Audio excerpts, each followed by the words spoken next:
Every day as a small business owner feels like solving a puzzle. One moment you're cruising along, and the next, there's a shipping snag that has you scrambling. But here's a surprise you will like. With Progressive, small business owners save 13% on their commercial auto insurance when they pay in full. So go ahead, surprise yourself. Get a quote in as little as 8 minutes at progressivecommercial.com. Progressive Casualty Insurance Company and Affiliates. Discounts not available in all states or situations. Truckers aren't just moving goods. They're making sure bakers get their chocolate chips and hotels get their tiny soaps. But truckers can't do this if they're not on the road. That's why Progressive has over 360 heavy truck employees to help truckers stay on time and on track. Quote truck insurance today in as little as 8 minutes at progressivecommercial.com. Progressive Casualty Insurance Company and Affiliates.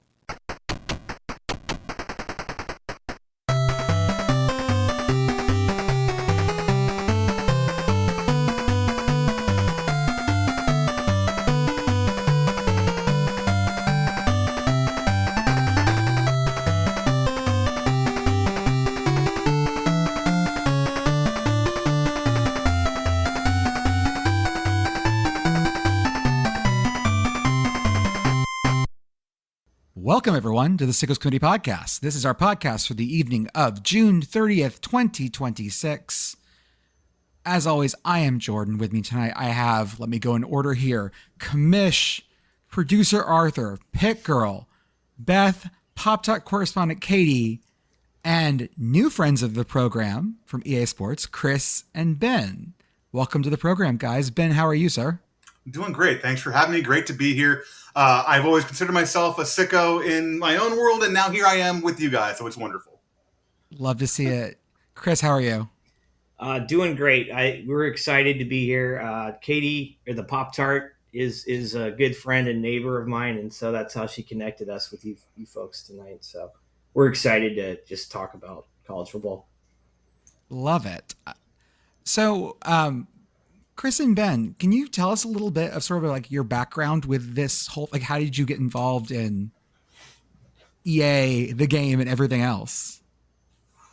Man, okay. Well, I guess Chris, Ben's got more history. Yeah, Ben has more history than me, so he's been around. I'll try to keep this quick. In June, started my 26th year here at EA. So I was a junior at Florida State. They used to have a tournament that'd go around to try and crown the best player of college football, and I participated in that tournament. Did not win, but found out they made the game here in Orlando, which is where I grew up, and so it turned into a summer job. Graduated with a degree from Florida State in sociology with a minor in communication, so I have a lot of opportunity to use that. So I wound up staying in the video game industry to realize this is my home. This is where I should be all along. So I've been here ever since. Started in QA, then became a designer/producer so my first ever game was Madden 01. And then NCAA 06 was the first time I ever joined the development team, not from a QA role. And so I was a producer/designer on that through the iterations of that until NCAA 14. Obviously, we went on a hiatus for a decade. That wasn't the best time. And so I had to go to Madden for a while. Did that for as long as I could really handle it. But I'm a college guy at heart. And so I left development, went to business affairs to learn the licensing side of the world, knowing that when we brought college back, that'd be this tip of the spear. So I could kind of help do that. And then all of a sudden, when we started to make the game again, the old Bear Bryant quote, "When Mama calls, you come running." And so I came running back to development to help bring us back, along with a lot of great people. And so that's kind of my quick 26-year synopsis. But Chris, go ahead. Yeah. So I'm a graduate of UCF. I graduated in 05 with a digital media internet interactive systems degree. I worked in web development for a while and I hated it. And it's funny when people are like, "Oh, how'd you get into EA?" Like, I didn't even know EA was in Maitland, down the street from me. And people are like, "Oh, can you talk to my kid about how do you get started in that?" And my answer is not a really great path forward. So I lived downtown Orlando, and my roommate and I would just go out drinking all the time. And I just happened to go out randomly on a Tuesday night to one of the bars downtown where the door guy that was working there also worked at EA, and we were just outside, smoking and talking. And he's like, "What do you do?" I'm like, "Oh, I do web development." He's like, I want to get off this one game. I work at EA. I want to get, it was EJ then. And so, okay, yeah. EJ's this like stoner kid. He's like, yeah, I don't want to work on the college game anymore. And this is when I guess they were kicking up NBA Live. So he's like, just give me your resume and I'll get you a job at EA. I'm like, are you sure? He's like, you haven't seen anything. And and I was like, sure, yeah, whatever, guy. And like 2 weeks later, I got a call. Then I'm in the office a month later, working at EA doing graphic design. And so, not really the best strategy for getting into the industry, but it worked out in my favor. Okay, but like this is also the story about like the boomers telling you to go hit the pavement and you'll get a job. You did it.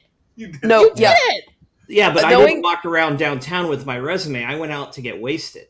Like, knowing Chris like I do, it's fine. Chris is like, it still counts. Chris is like the mayor of our neighborhood, so this kind of makes sense that this is how he got his job. Yeah, I mean, I lucked into it, right? I mean, I had the background for it, so that also helped. But my first title that I worked on was NCAA 14, which is one of the GOATs out there. Mm-hmm. Fell in love with it. Met Ben, met all the folks there, and just we were like a tight group of friends. Like we just bonded right away. And unfortunately, had to go to Madden when they shut it down. But I've been at EA ever since, and it's been a great ride. I do the UX and the UI, or we call it experience design. But I work on that I've been doing that forever. So that's kind of where I'm at. I didn't really hop around like Ben. That is, Pit Girl, you said that's the boomer thing. I think the millennial version of that is showing up to a bar on a Tuesday night and bumming smoke off, talking to someone. Yeah. I think that's the correct thing. Yes, but I will say, like, we've all seen or at least know about Mad Men. Like, don't let the boomers tell you that they were not also doing this exactly this way, because they were. Yeah, I can't tell parents, send your kids out to the bars and they'll find a job. It's networking. It counts. Yeah, I guess I've got like the old start in the mailroom and work your way, and then Chris has the other version of it, which is so we all have the we're not boomers, but we have that kind of boomer history, I guess. So we're old enough to have that. It was lucky enough for it to be EJ too. If you know EJ, that's totally something EJ would pull. So and then apparently they were giving out like for referrals iPads. So his real motivator was to get an iPad from EA if they brought me on, which I don't know if he ever got it or not. So follow up with that. Okay, so you guys, you're video game guys. I have to ask this then. What are some of your favorite classics in any genre? Oof. I always consider myself, I'm a sports guy who loves games. And I think that is, I'm thankfully in the area in which that works out perfect. We have plenty of great guys and gals who love games and also sports, but I've always been a sports focused person first. And so that kind of, I treat everything when I see news that happens in the world, my brain is broken to the fact of how does this impact the game? What feature can I make out of this? I'll listen to a podcast and my brain will just start drifting when I hear a phrase. I'm like, ooh, I can make a feature out of that, or there's something there. And so that's always been a part of my life. I would go back to, I'm an old man, right? I played the Atari. That was my first one. So, start getting to playing those games. But really, I would say, Mike Tyson's Punch-Out was probably one of those first ones for me. The two that I would say are the most kind of things that got me to where I am today. Front Page Sports Football Pro. I recreated my high school. I recreated my playbook. I recreated everything with that. And you can go very, very in deep. And then Hardball 3 was another PC game that was a baseball game that you could edit the rosters on, and it was based off of stats. So you put in a player's batting average, home runs, RBIs, and that determined kind of how good of a hitter they were. And so back then you could I had enough baseball cards I could fill out the 1990 roster with 91 baseball cards, and I recreated the 1990 season in there. So I was making games when I was like 10, 11, just didn't know it. And so then I happened to finally stumble into this. But, I think if I think of those are the ones like Monkey Island as well. I was big into Monkey Island when I was a kid and those sort of PC games. I got into hockey because of the NHL series that EA had. Oh. It was that time of, ESPN had the NHL deal. That hockey game came around. The Lightning came to Tampa. Yeah. Were you NHL 94? Ooh, see, I'm a 93 purist because 94, okay. 94 they got rid of the blood, right? And everything, but that had they got rid of the blood. All right, I got it. Yeah. 93 was where it was at. I get it. I was a 94 head. 93 I was just like, I didn't really, whatever. 94 NHL 94 was I wore that Sega Genesis Oh yeah. cartridge out. Now 92 though. Did you ever win with San Jose in 92, the first year they were in? Because the game No, was made I in California it was back all then. And so if you won with San Jose in their first year, it said the Fierce Fish win the cup. Only team that got a special little thing there. So a little Easter egg for you. Oh man. Wow. No, I was stuck playing with the Penguins, so it's my dad's from Pittsburgh. It was Penn's loyalty. Yeah. So, a lot of goals with Kevin Stevens. So, just a lot of goals with Kevin Stevens. Well, you build with what you have. That's right. I mean, So I feel like I dominated that one though, Chris. So please, you go. Oh yeah, no, I mean, like I've always played games ever since I was a kid. The first I had the original NES. I still have it. It's somewhere in my closet. I grew up. Me and my dad would play Tetris. Like, Duck Hunt and like the original Mario Brothers. I do have that one. Okay, Yeah. I will And the come gun. over. I still I have the will guns. come over at some point. We can play that. And now That's you want the to play one video game games I'll with play. me. When Katie had a chance to actually get a sneak preview of the game, when the hype was building in 25, because we get internal beta builds that we can test with at home. I was like, come on over and check it out. That's all right. No, you showed me screen caps, but I was like, I don't know what to do with the rest of this. I don't know how to do this. Like so many people really were dying to see this, and Katie had the opportunity. Chris, you got the old Nintendo and the Duck Hunt. Do you have like the power pad I and wish. the power glove? I wish. I never. We got could, but Rob. Yes, there you go. Real ones. I love we had the power pad and it was like the track and field thing. Yeah. Where you could cheat on the high jump. Yep. Oh yeah. There was like on the triple combo. long jump, Was you could just go. Yeah. You could do the run and then you would jump off the pad and then jump back on the pad and then that would count for the landing. So I had a. Did you do what I did that got me in trouble with my mom, which was take the screwdriver and remove the towel racks from the bathroom and put it on and attach them with a drill to the front of the TV stand so that I had something to grab while using the power pad? I've never heard that. Wow, I've never heard of that. I think you're the only one that may have done that. Beth, you were just No, I got did in not. so I much did trouble. not. No, I would have ruined the giant TV that we had, like the giant. Oh, square you TV. had the projection you had the TV. fancy Yeah. TV. the big giant box thing that we had. Yeah. In the giant thing that you build around it too. It was like, all the cabinets and everything. It was just, I could not have done that, but more power to you, Beth. So about the college football game, the question that I've always had here is, philosophy wise, like where do you thread the needle between like this is a pure simulation of college football and this is a game? Because I know that there are people on both sides of this that want something very specific from this game. So what's the idea? Like what is the group idea about threading that needle?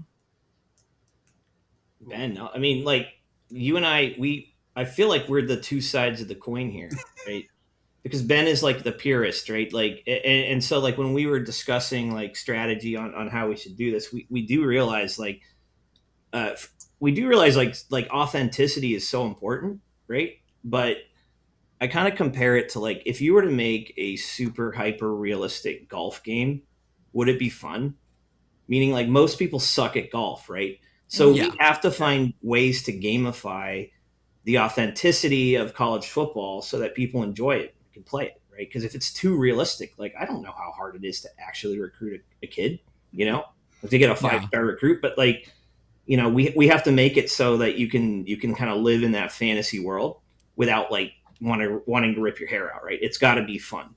I call it gamifying real life. And to put it in kind of podcast parlance, when can we be split zone duo, or when can we be shut down full cast, right? Right. Those are kind of the two sides of the coin that we kind of think about in our head of like, is this more of this or that? Mascot mode, for example, that's pure fun. That's us. Yeah, right. Yeah. And that's where that is us. Want to live too. Yeah. That's it. And then you get the super hardcore. We're kind of the weird baby of both of them. by the way, kind of our origin story is the weird baby of both of them. Yeah. We kind of birthed from their Discord. So yes, I think this may also be when I admit that the only time I have ever played any of the CFB games, because I'm like only a Nintendo girly most of the time, is playing Mascot Madness in college on someone else's PS2. And so, with that too, fumbled snaps. I always use that as my example, right? Like if you really want realism, you'd want fumbled snaps to happen, but no one wants that. So, you can only go so far. And I think you see a lot of that on the gameplay side. Back in the day, you talk about games like in the PS2 days when we call it the heyday of sports gaming, we kind of made just one version for everybody. But now we've got such a segmented audience where you've got some that are competitive playing for money that they want everything to be so dialed in and tight because they got real dollars in the line. And then you've got, my 8-year-old, cousin over here who just wants to play and just have fun. And they haven't grown up with the game. Like I'm very fortunate that I grew up with every iteration of this game. So I'm just adding on to 30 plus years of knowledge. Whereas somebody walking into this is just like, oh, there's just so much here. So we have to be cognizant of the fact that there's so much out there that we have to build things for different audiences and also give you those tools now to where you can kind of customize the experience to what you want. So I think that's what you're seeing more of we're kind of just giving more of the blank slate for people. We tune it for what we think is the right thing for the most people and then give people the tools to then say they want to stretch it more real or stretch it more fake. We kind of give you that play. Yeah, Ben, like when we did on Madden, the competitive simulation and I forget the third one, arcade. So we had 3 different like play styles on Madden. It was just kind of tuned differently, right? And if you wanted the arcade play, it's like, yeah, you and your little brother are probably going to hop on and play. If you want simulation, it's like, yeah, you want the authentic experience. And what was the other one, Ben? I keep forgetting the 3. We don't do it anymore. Now we can do it through tuning and sliders. So, and then I know EA had shifted focus to be really focusing on simulation. So that was also a business decision that EA made. Was like, no, we are simulation leaders, right? And so it's a fine line because you do want to be as close to real as possible, but it's still got to be an approachable game. Arthur? What is, like, if there's one thing that you wish you could simulate better with college football, what would it be? Wow, that is, man. Chris, if you got something, right off the bat, that's a good one. I think this is by no means a dig at commentary, but like commentary, like I wish when you were playing, you felt that energy like you would when you're either at the game or watching it on TV, and the commentary is actually responding in real time. The crowd is, and we're working on that and we're getting towards that. But I feel like that's one. Movement is always something that I think is always going to be like can be improved upon. And what I mean by that is I think, with technology and where it's at, I think we've reached a level of realism where I don't know how much like realistic we can go right now, like more realistic than where we are. But I think movement and animation is really what will sell, like the next tier of gaming, right? And we might see some of that with GTA when it comes out. We'll see. How long have we been waiting on that one? Like 20 years? Right, exactly. Yeah. Hey guys, we're gonna hit 400 episodes of this podcast before GTA 6 drops. I'm just saying. I haven't started a podcast yet. I might hit 400 too before. Yeah, Ben and I can start our own, and then we'll get to that number 2.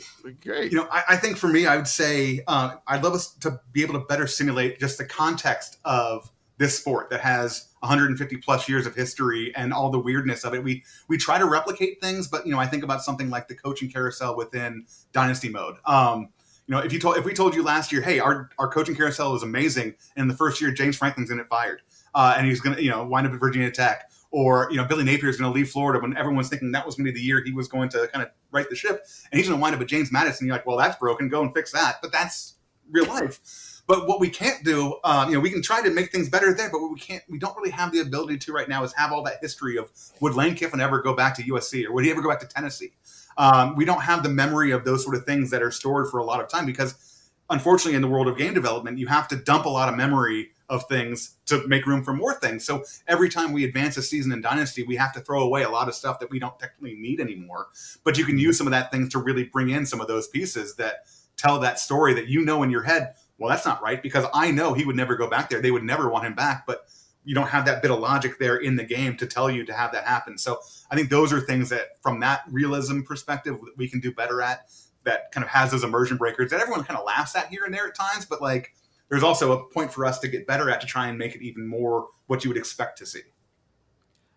I remember, and this is something for people who've been playing this game for a while, especially back in like the 05, 04, 5, 6 days, it always felt like one year the triple option would be broken, then it would absolutely be useless. And so was that just an example of over-tuning, under-tuning, trying to like dial in? I think that was a situation of, and going back in those times of, we had a team of about 25 total people, where I think we've got 25 people just in our presentation team right now. And you have 12 months of a game that didn't have title updates. And so what you got on the disc is what you had to live with the entire year. And so if you had a situation like that, like, cool, well, I'm gonna have to live with that one for months. I mean, I gotta appreciate that, because, you know, when the option was working, I was able to win national championship in 2001 edition with ULM running the option on Heisman. So there you go. I mean, I appreciate that dynasty there. Yeah. So I mean, just to take a team like that and build it over years to be able to just grind out. I mean, it was just like 9 yards a play, basically. Like, I could reliably do that on like 4 or 5 different running plays just to do that to win on Heisman, which was incredible. Yeah, and like I think about too, like very, very just distinct memory right now of 05. You know, catching was not great. There's problems with catching in 05, but the person who's responsible for that said it's the best it's ever been, and dug his heels in and refused to make a change, and won that argument. And we shipped with catching that was not great, and so we have to live with that now. So like those are the sort of things that we had to do back then that thankfully we can now do title updates that, you know, correct our mistakes, because the day we launch, more eyeballs are on that game and more hours have been played and tested, quote unquote, in that game than the entire time of development, just because of the sheer volume of people playing it. So like, it's shown into cracks that we never knew that were there, or things that we thought were right didn't quite land the right way, because it's getting pressure tested in a way that it never was able to during the course of development. So I think that's the other part too, that we get a second bite of the apple sometimes to fix those things. You know, we take our lumps for the mistakes that are out there, but we try to get them fixed. There are, Kamish, what's the current count of FBS teams? Is it 136? Ooh, 2 more. 138 now, I think. 138 now. Oh, I'm sorry, I didn't count. You forgot Sac State and NDSU, yes. Right. Wild to add them as late as we did. Sorry, just I think you had to add both of those like really late. Yeah, tell us about that. So when that happens, all of a sudden, is it just panic? We need a stadium render. We need fight songs. We need uniforms. We need. I mean, somebody's like, I gotta fly to Fargo stat. So, like, I mean, has that ever happened? Like, I gotta get my ass to Fargo, North Dakota as fast as possible. Said no one ever. So Chris and I kind of handled two different sides of this. So Chris, I think it'd be interesting to hear, like, from your perspective, that portion of it, because, you know, you have such a part of the visual identity of these schools in the game. So, you know, and I can handle some of the other parts of it. Yeah, I mean, I'm like, we kind of get the heads up, and so it is a mad dash. Like, it's not as bad as kind of what you described, but, you know, I think the thing is with college, right? Like, going from Madden to college, from 32 teams to 130. What did we start with? 134. Right, first year. 136, then 138, right? Yeah. Going from that relatively small scale of 32 to 138, like, or 136, you have to really think about how you scale. And so your pipelines and your process for how you create content, you have to be smart about it. And in that, like, 3-year, what are they doing? You know, when we announced college, I guess it was 2 years. There was a year before that, before we didn't announce it. Like, you think about ways that you can do that, and having that experience on Madden, and knowing, like, Ben, you know, I handled all the portraits on Madden, like the 13,000 portraits in Jesus. Madden, right? Like, you learn ways to get smart about things. And so I think there's that. And then we kind of, like, had it prepped. So like a lot of the stuff that I'm responsible for now is, like, getting all that, like, the school representation, visual identity, right, and getting, like, their logos, the stickers we use, the pennants, all that stuff that has to accurately represent the college. So we kind of get that ready. And yeah, we'll have to pivot, but in the grand scheme of things, for, like, UI, adding 2 new schools is a lesser lift than, like, the art team that's got to go figure out the stadium, all the uniforms, the rosters, the environment, like, all that. There is a lot of work involved, but we all kind of have a piece of that. And then Ben is on the other side, and I'll let him talk to that, but it's more Ben comes in and tells me, like, hey, you did that logo wrong.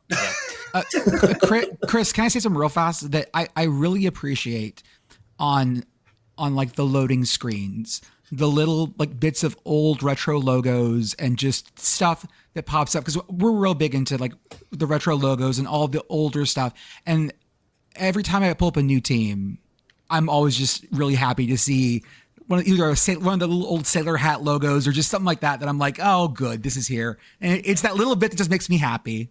Oh, that's awesome. Yeah, I mean, one of our designers or visual designers is a huge college football. I mean, he grew up playing this game and now he's working on it. And so he having that kind of person on your team too helps, because he was part of the college football revamped team, right? So he was one of the guys that modded NCAA 14. Oh yeah, kept it alive, right? And so I was like, hey, let's bring him in. He redid all my artwork and he made it look really good, right?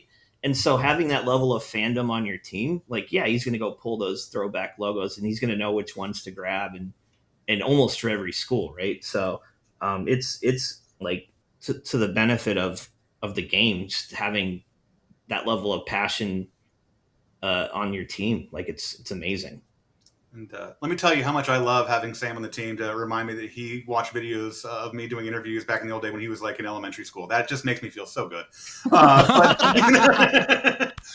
seriously though, like that's part I love is seeing this team and the passion that they have for this, that rekindles kind of the magic that we used to have on the old team as well. Because we always say and we truly believe that every school was someone's favorite. When I was working on our Madden game and would work closely with the NFL, I would give them a hard time because I was like, the NFL is just 32 flavors of vanilla because I love college so much more. And they appreciate that line, let me tell you. But, it was one of those things that, I love the college sport and the uniqueness of it. And we wanted to pull that out that their authenticity, you can just smell it, in the air when it comes to college, that if you're a phony, it comes through so quickly. And you can't just do something like a rinse and repeat of just logos. You have to make it feel unique to that school. You've got to see things like Ski Ma and all those other elements and pieces that really pull at your heartstrings of your alma mater or the school you grew up loving or those sort of things. So it means so much to us to try to put those pieces into the game. So, yeah, I think you see that part. And so when you talk about North Dakota State and Sacramento State, we got word that they were coming in. I reached out to both schools through our friends at the CLC. They were super excited to come on, but with how late they were coming in, there were certain things we couldn't get to. So we kind of laid the ground rules right away. Like the stadiums, unfortunately, those are our biggest and most expensive assets to make. So those will come next year. So we have a generic dome for the Fargo Dome. We have a generic stadium for Sacramento State, but we'll look to have the proper versions next year. The mascots, couldn't get the mascots in time. So they don't have mascots this year. They don't have their true authentic runouts, but they have their uniforms and we have more uniforms coming for them. They've got their players because we signed them up. So we got those kids paid to be in the game. Their coaches are in the game as well. And so they will, for all, the field art, the dressing of the field, for all intents and purposes, they're in. They're just missing some of those pieces that will make them truly themselves. I believe we got both fight songs in as well. So there is so much licensing that goes into this game. It's just, it's akin to NASCAR in the amount of just brands and things that are involved in this thing. So it's a lot of work in that regard. So they were great up front. They were just like, thank you for just getting us in at this point, because we were in what we call our alpha stage, which is all the features for that year have basically been put in. It's just now content updates or fine tuning and tweaking and those sort of things. But the bulk of the stuff is done. And so any other year or any other game team probably be like, no, it's too late. I'm so sorry. But what I love about the passion of this team is we had to hold people back. They were just instantly, the moment that news broke, they were building the assets in the database of North Dakota State and all that. And I'm like, whoa, we don't have an agreement yet, guys. Like, slow down. Like, I love being in that position to tell people to slow down because they just want to run and do everything. And so we had to kind of gate ourselves a little bit to protect everything we'd already built, because it kind of was like a house of cards at times, that if you push a little too far and the things tumble, then you're okay, great. Good job, guys. But so we had to kind of bring that back and make sure we were doing what's right for that first year for them, but also too for the whole of the game. And then next year we can come back with more. Arthur, what has been like an unexpected challenge or something that really surprised you and how difficult it was developing this game? I would say I don't have anything jumping to mind specifically for this one, but I can go back to RPOs as a great example. Go back to a few years ago of RPOs. Now I think back to, we put the Wildcat in college before Madden ever had it, because Arkansas was running that with, McFadden and those guys before, you were seeing Ronnie Brown and them in the NFL running it. So we had it first. We're the innovators, and we always felt that way. And we had a very rudimentary version of RPOs working in 14. It was essentially, you had to use your audible setup and you could have two plays in the same exact formation and at the line kind of call which one you had. That's the best we could come with the time. Flash forward, we're trying to figure out RPOs are all the thing in Madden and becoming a thing in the NFL. How are we going to do that? And to do it in the true 100% proper way, it was going to be like a 2-year cycle of send 3 people over in the corner over there, and that's all they do, and you'll get the RPOs that way. And then somebody's just like, well, we have this system where you can abort a play action. So why is that not RPO? Just tag it on, yeah. And we're just like, oh my Lord, this guy is a genius. Like he just picked up these 2 sticks over here and MacGyvered, RPOs out of nowhere. And so that turned into something that we could do in a matter of weeks versus a matter of like 2 years. So, those sort of things happen, all the time in development. It's always funny to see, but when you say that, that's the first thing that comes to mind of just like, man, how could we find a way out of this problem that we know we need to solve? And it's going to take a lot. Oh wait, no, we already had the pieces here. We just didn't know how to use them the right way, Yeah, I'd say the hardest thing for me was there was a lot of pressure. Like it's been 11 years, right? What are we going to do? What is the first, we were thinking through, what do users want to do when they get this game, right? And so we were talking through like, oh, we should have them play every national championship. They can be available, and then we'll throw them into a game and we'll do all this. And we had all these ideas, and we kept, no, that's too much. And we take away. And then at some point we just realized they just want to play the fucking game. That's all they want to do. And I don't even think they want to start a dynasty right away. They want to jump into a play now game. So that was the first thing we did. We were just like, hey, you know what? Make the first option on the menu. Don't force them into the mode, but make the first option play now so they can just click it like 2 times and get into the game. So that's what we did. Like we went through months of this, right? Of just like, what do we do? Like we don't want to let people down. Yeah. And then there was that challenge of like, hey, what is this game going to be? Like, people are like, I just want NCAA 14 again. Well, no, we can't do that. Yeah. But like, what elements can we bring back that gives that a nostalgic hit of like, oh, I remember this. But even though it's a brand new game, new name even, right? We don't even call it NCAA anymore. So I think those 2 things, that was crazy. Like, it was just crazy to think about like, oh my God, what are we going to do? Yeah, we started calling it modernizing nostalgia because we knew that everybody was walking around in their head with what they wanted this game to be, what they remembered it as. To Chris's point, if we had just slapped the new logos on and shipped the old game, like, cool, that's a 1-year fix, guys. That's not going to be a sustainable thing. We have to build this thing the right way. We had missed an entire console generation. So there was so much that changed in that world that when I remember, because when I was in business affairs, kind of putting the pitch deck together for the schools, I was pulling examples and showing, how things have changed since the last time we were here. And just examples of like Raymond James Stadium and the pirate ship, because that was obviously in Madden and we had that for USF. So, here, just look at what it looked like in 2013 versus what it looks like now. Imagine that for everything. So yeah, we had to go back and rebuild all those pieces. But, that's why, somebody like myself and some other folks that were part of the old game, Chris as well, we came back with that, let's build new, but let's not forget what we did before. So we kind of tried to hit that middle ground between fan expectation for the current game, but also what they love from the past. And so did we lean a little heavy on nostalgia year 1? Probably.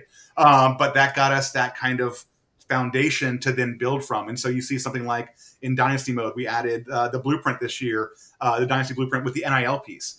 That was a very conscious decision those first 2 years to not include NIL because we weren't sure how we were going to do it in a way that made sense for the game. And to our conversation earlier, to a gamified version of NIL, because anything we were going to build was going to be out of date by the time we shipped it because things were changing so fast and right out from under our feet. So we finally feel like, okay, it's not quite settled yet. Who knows if any of these court cases will ever actually come to fruition here, but let's build something that we think was sustainable for whatever we feel like NIL is. And so now you have that where you can pay your recruits with these fictitious dynasty points, because that was the other part. We did not want contracts. We did not want dollars. We wanted to, again, gamify this and have it kind of be, you've got your recruiting budget, you've got your retention budget, you've got your staff, you can pay for your coordinators now, you can build up your facilities, so all those different things to really run a program. And then that all goes back to Dynasty mode, which is the true sickos mode, because no one wants to play with Ohio State. I mean, no offense. I'm a Florida State fan. I mean, now we're probably in the realm where you could probably call us the team that you would want to play with. Yeah, when I rebuild bad teams, Florida State, that's the one I got. Number 1, right? Yeah. I mean, they did, Florida State did win our 2024 Sickos National Championship. There we go. That is right. I mean, they did do that. Katie's like, oh, I hate you. But hey, we raised like $1,100 for the local food bank. That was our first one. Too, so, But No, to that me, wasn't was our first one. That was, That was not our one. first one. Also, No, it was third one. $11,000. Was it not? 11,000. 11,000. Yeah. 11,500. There we go. You said 1,100. That's what confused me. 11,500. Sorry. I think it's so funny because when you ask a lot of our followers, and I'm going to pepper in some of some of the people on our Discord ask some questions, I'll pepper some of those in too.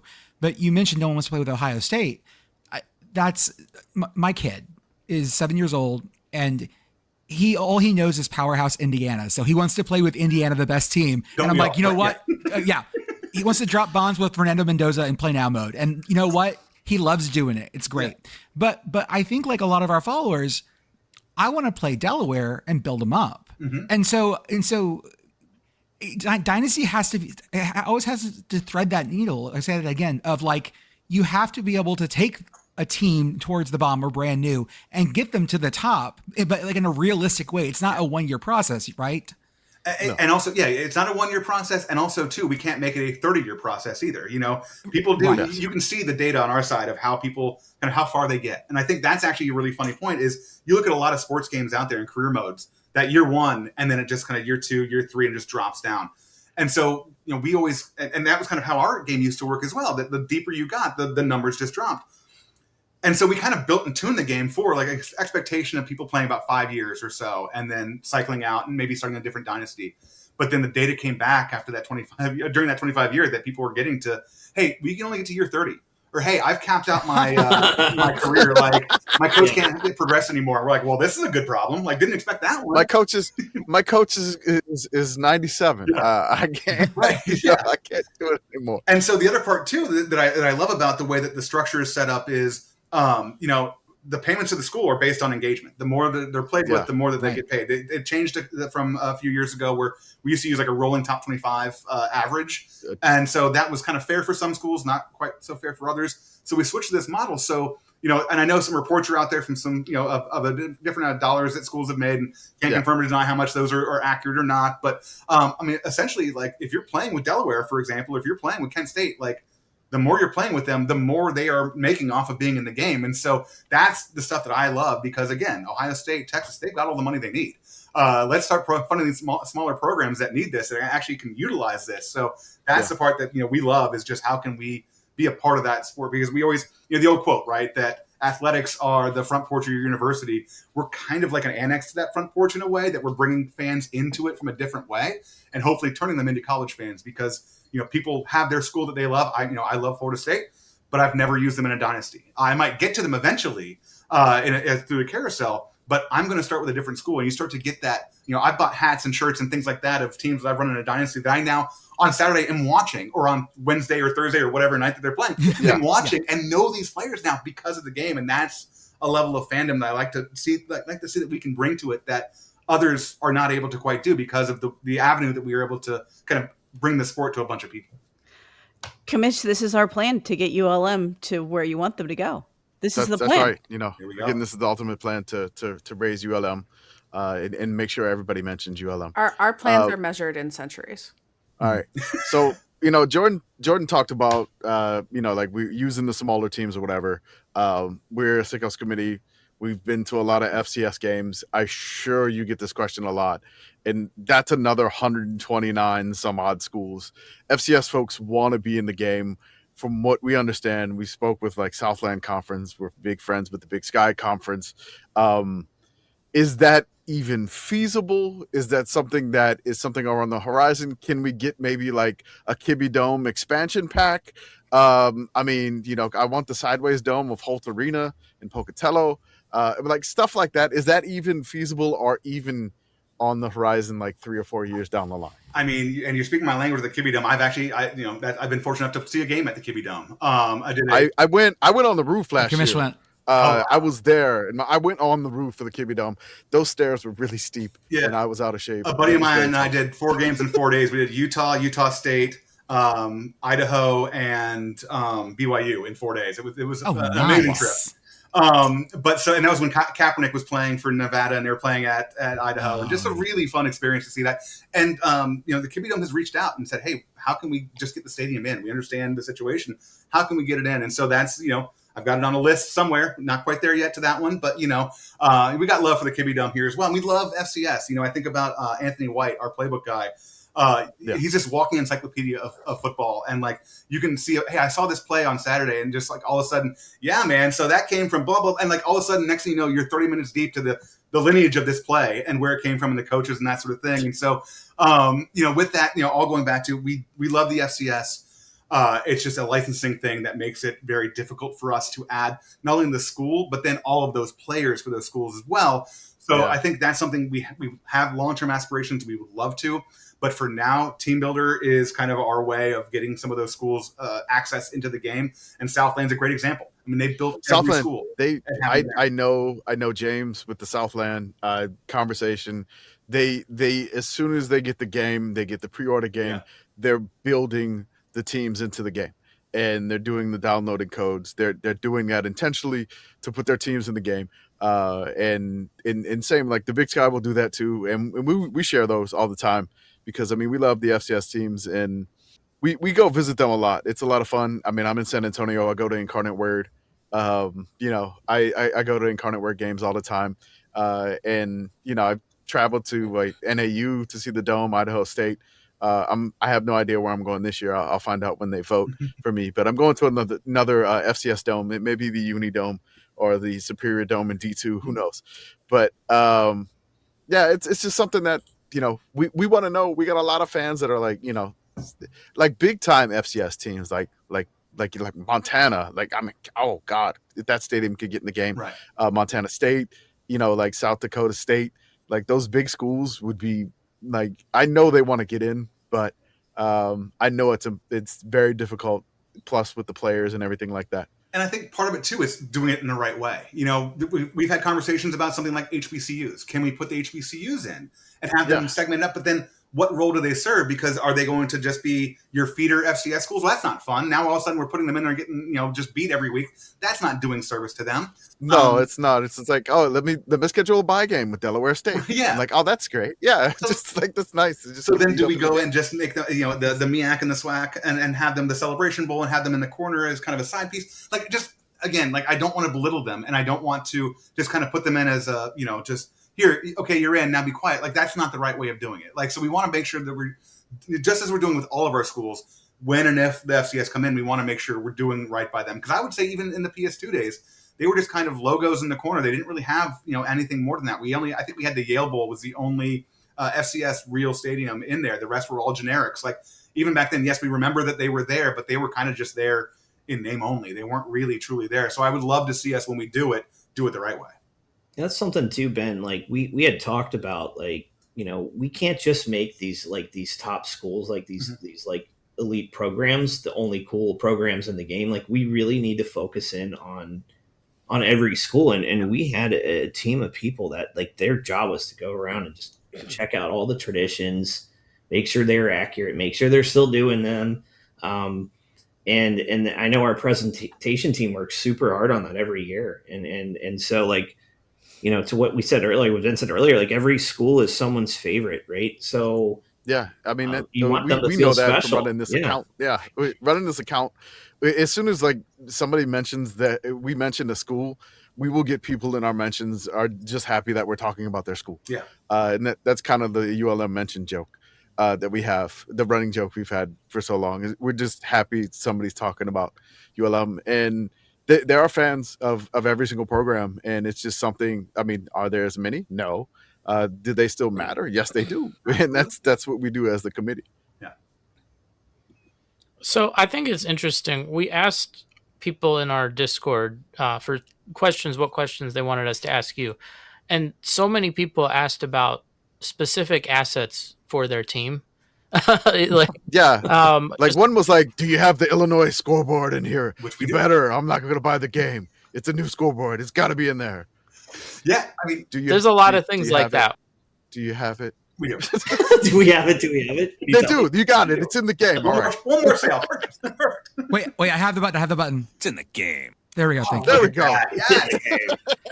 So the other thing I noticed, it's a lot of questions about specific assets and a lot of questions about how much I can customize it, right? Like, so if my specific asset is not in the game, like what's my ability going to be to put it in the game?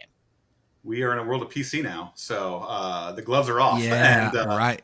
I get to work with. I work with all of our schools. I'm kind of our from the development side, our contact with the schools. So I'm going to explain to a lot of licensing directors what modding means, and that what they see Oh, is not real.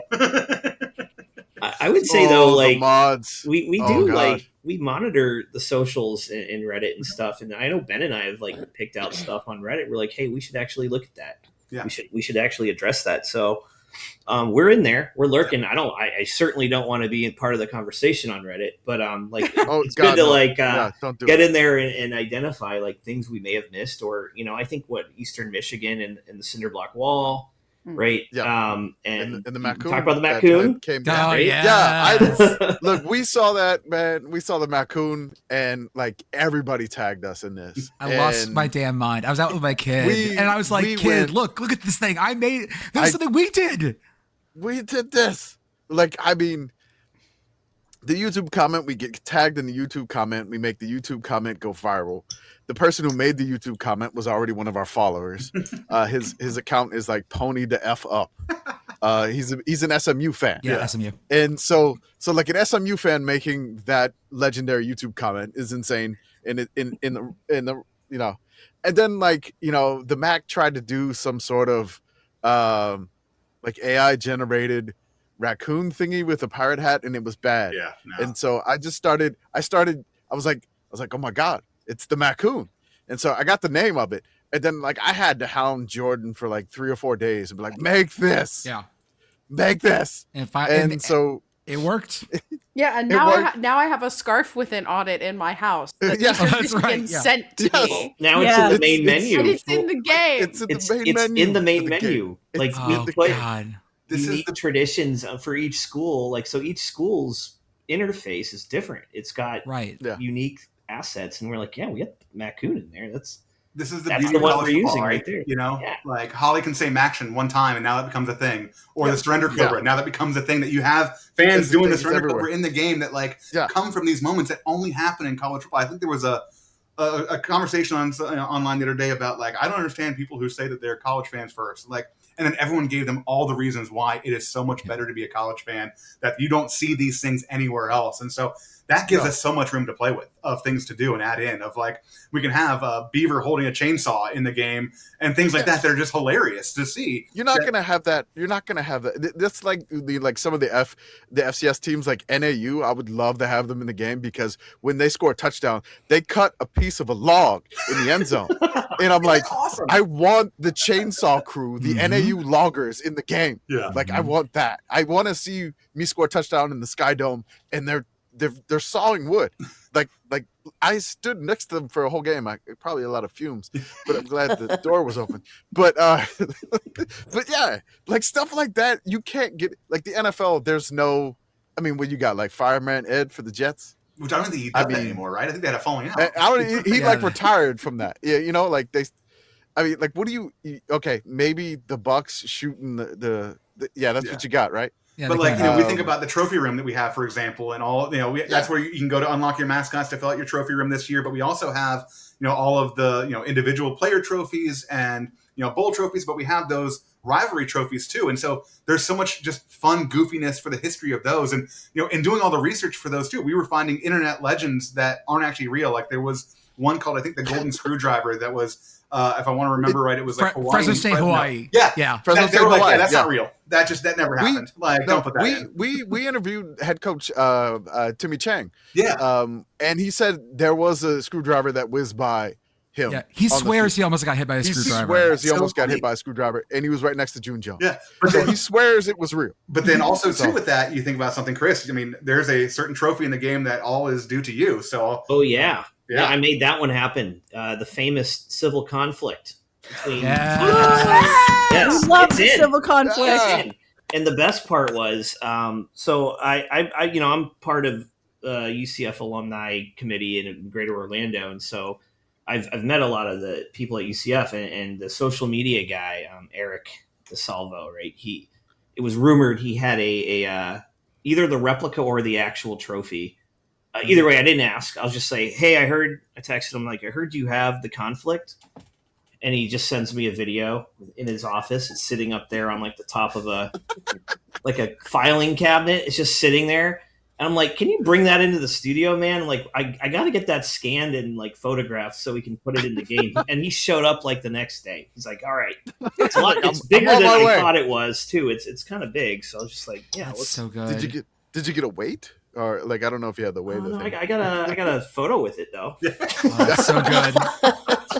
It's so good. You know, we still need to get the $5 bits of Broken Chair. We're not there yet. We don't have that one. Oh, but we got to get it. Yeah, so we have the list. Our eyes are everywhere. You know, we are, again, I hope it's coming across that we are true sickos. Like, this is just stuff that we live and breathe. Yeah, no, this has given me another reason. Beth and I have, we have to go on a quest to find old Ironsides, which is a historical trophy that was awarded for the historical 3-way rivalry between Penn State, Pitt, and West Virginia.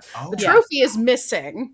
Yeah. It's probably sitting at someone's filing cabinet somewhere. Yeah, that's what we've also heard a lot in of. somebody's garage. Yeah. There was one. Commish, there was one that we found. What was the one, Commish?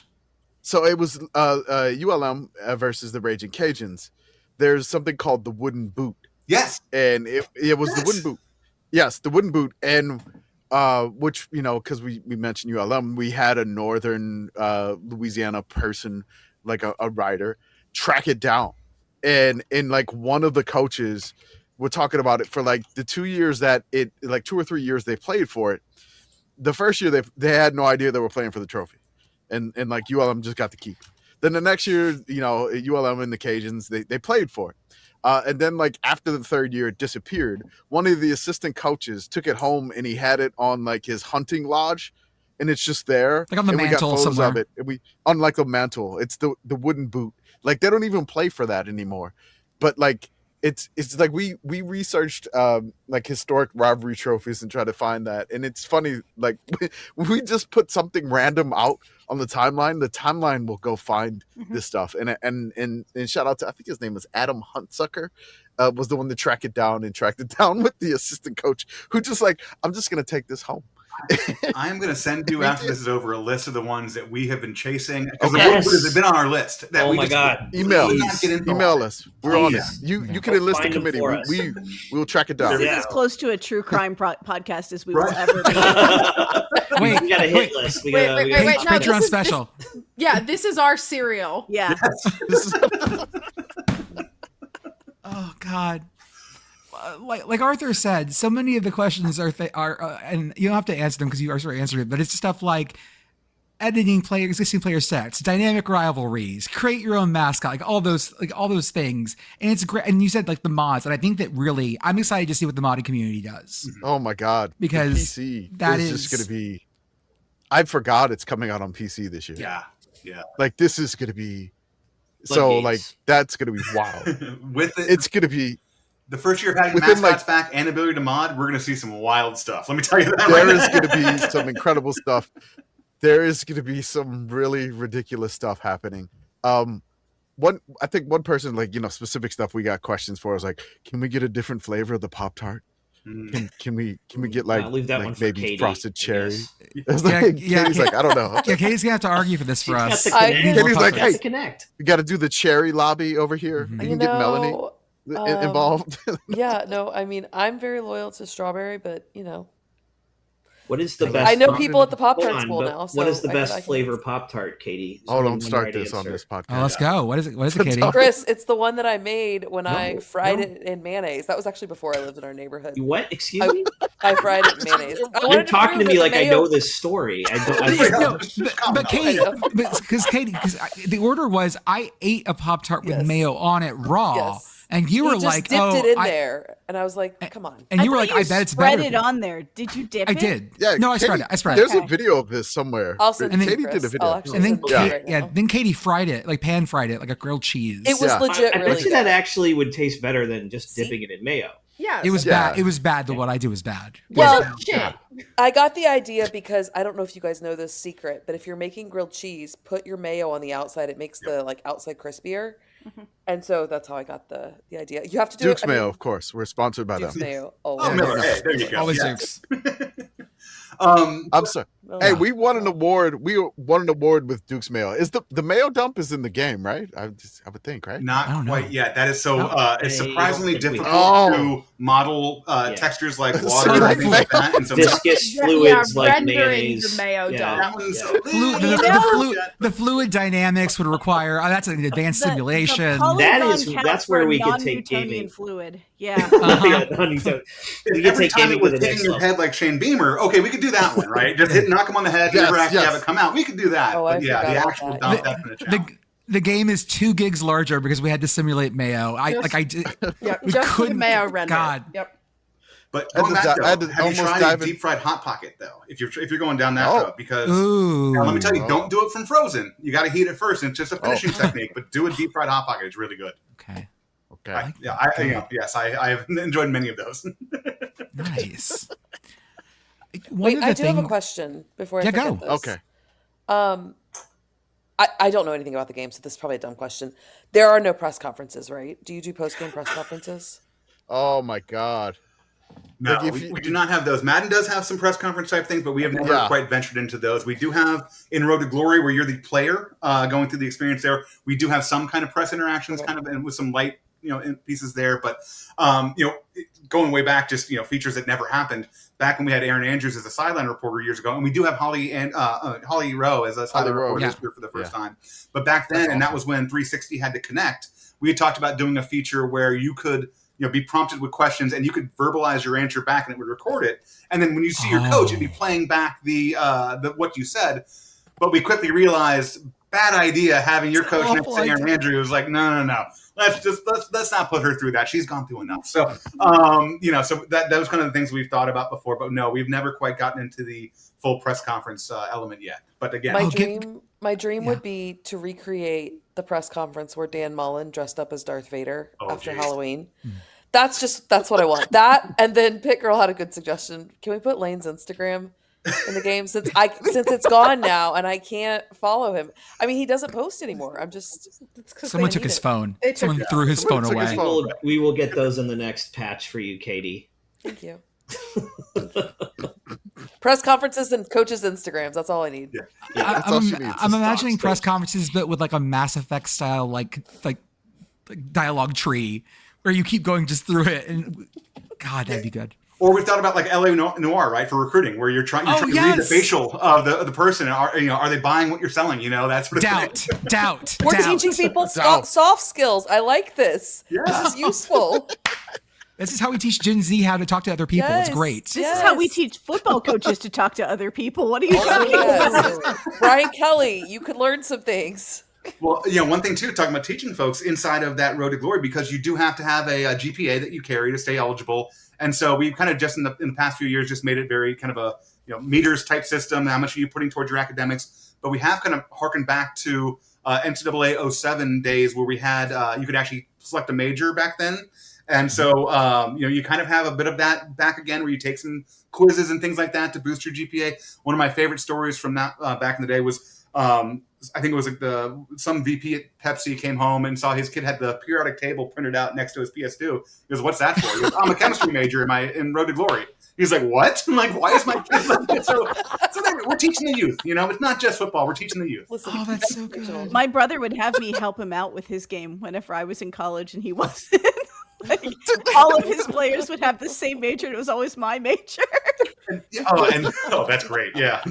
But like we had fun in there, like football math, where it was like if you had 2 offsides and a holding, how many total penalty yards and things like that, right? Or just stuff like that. We were just having fun with it. So you had some real majors and some fake ones, and so we're kind of bringing some of that stuff back into to this as well, to kind of harken on the old stuff that people loved, but again, bring it back in a new way.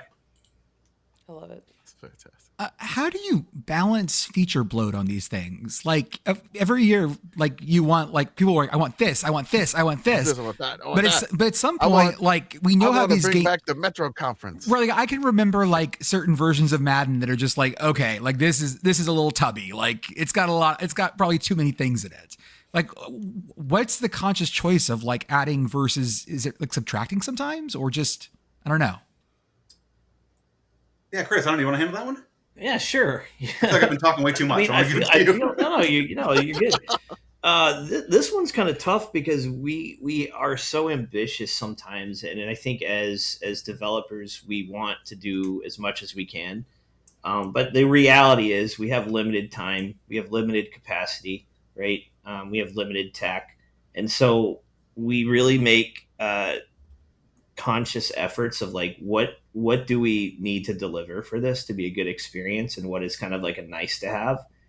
And we're really good about looking at the product as a whole and not just like, oh, I need this, oh, this has to be in. We kind of look at the bigger picture. And I think that like as a team, like I said, like we're all really close, like we're all friends, like we're all really close friends. We've known each other for a long time. Yeah. And so like just having that, I guess, connection to know like this is critical and this can wait, right? Or this isn't that critical. It's cool, but like, would you rather have this or this, right? And so I think reality is what keeps us from overstuffing the game, I guess, for lack of a better term, because we want to deliver what we deliver. We want to do a great job at it, right? And we don't want to have a bunch of shitty things. We want to have like 6 really cool things. So I think that helps us balance that. And to that point, like we don't like to remove things if we don't have to, but sometimes for tech reasons or just the sport changes in a way that doesn't make sense. But really, the other part too is, and I just play a ton of sports games. I play a lot of other games too, but sports is really the where I live. And the thing that always bugs me about other games, and we can be guilty of it too, is when something gets put in and then never touched again. And so you're 5 or 6 years later, and it's still that 1.0 version because nothing's ever put in as a finished idea. You always are making cuts to try and get it in. And I hate to just see an unfinished idea that just lives that way forever. Like we are consciously talking about that of, okay, how much longer can we go on this system before we have to do more to it? Let's keep everything kind of moving forward. Even if there's small updates, at least everything is getting touched or looked at. And we might not be able to get to every single thing every year, but we'll circle back to that the next year and try and make sure that gets looked at or that gets touched to make sure it stays fresh. Because I'll look at games, from EA games as well, but also other studio games. And I'll look at them and be like, okay, I've been playing this game for 5 years. That exact animation has been in for every year. Now, we are guilty of that too. I'm not going to sit here and be one of these, homers. I'm an EA guy through and through, but I'm also have, real eyes. I see things. We all have ways to improve there. But yeah, I think that is something that for us, that's a conscious decision we make. Is this something that can live forever and with minimal updates? Is this something that's going to take a lot of updates? How do we handle all of that? Because to your point, once it's in our world, it's in our world, and we have to account for it. And if we remove it, then we get knocked for, oh, good job, guys. 1 year and pulled that one out, huh? Well done. Like, that's no good. So we want to try and make sure we are always building on a solid foundation and not putting up the curtains and picking out those sort of things before we've actually built our 4 walls. We want to make sure we've got the foundation built before adding those pieces, because I think sometimes people get rushed right into the bells and whistles and use and ahs, and you don't have that solid core, and your feature falls flat because it's missing those pieces that help it live forever. Yeah. Arthur. Yeah, so this is the last question that I had prepared. I don't know if other people have more questions, but it's the last one I came prepared with. How come I throw so many interceptions when I play the game? Yeah, because we've made it too much like real life. I think that's the piece that we talked about a little bit earlier, where we used to make the game for one fan, right? And then it was a little more arcadey than if you go back and play some of those old PS2 games or even the 360 games, that sort of thing. It's more arcadey than you might remember. But now it is to the point where, we have guys like Kirk Beneckert and those guys out there that are breaking things down like it's this Fruiter film to see everything that's happening, to make sure that this corner wouldn't have dropped this far, and so we've got to try and hit that element again with the competitive crowd too. Like, they really want that and dialed in, and so with that too. And also too, we have our hubris, right? We all are.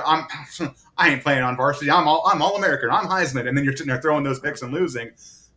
If you can bump it down a level, bump some of the skills down a little bit, you'll have a better experience. But you have to be able to, kind of put that ego aside to do that. But also too, you kind of, the game is also learning more than it ever has before.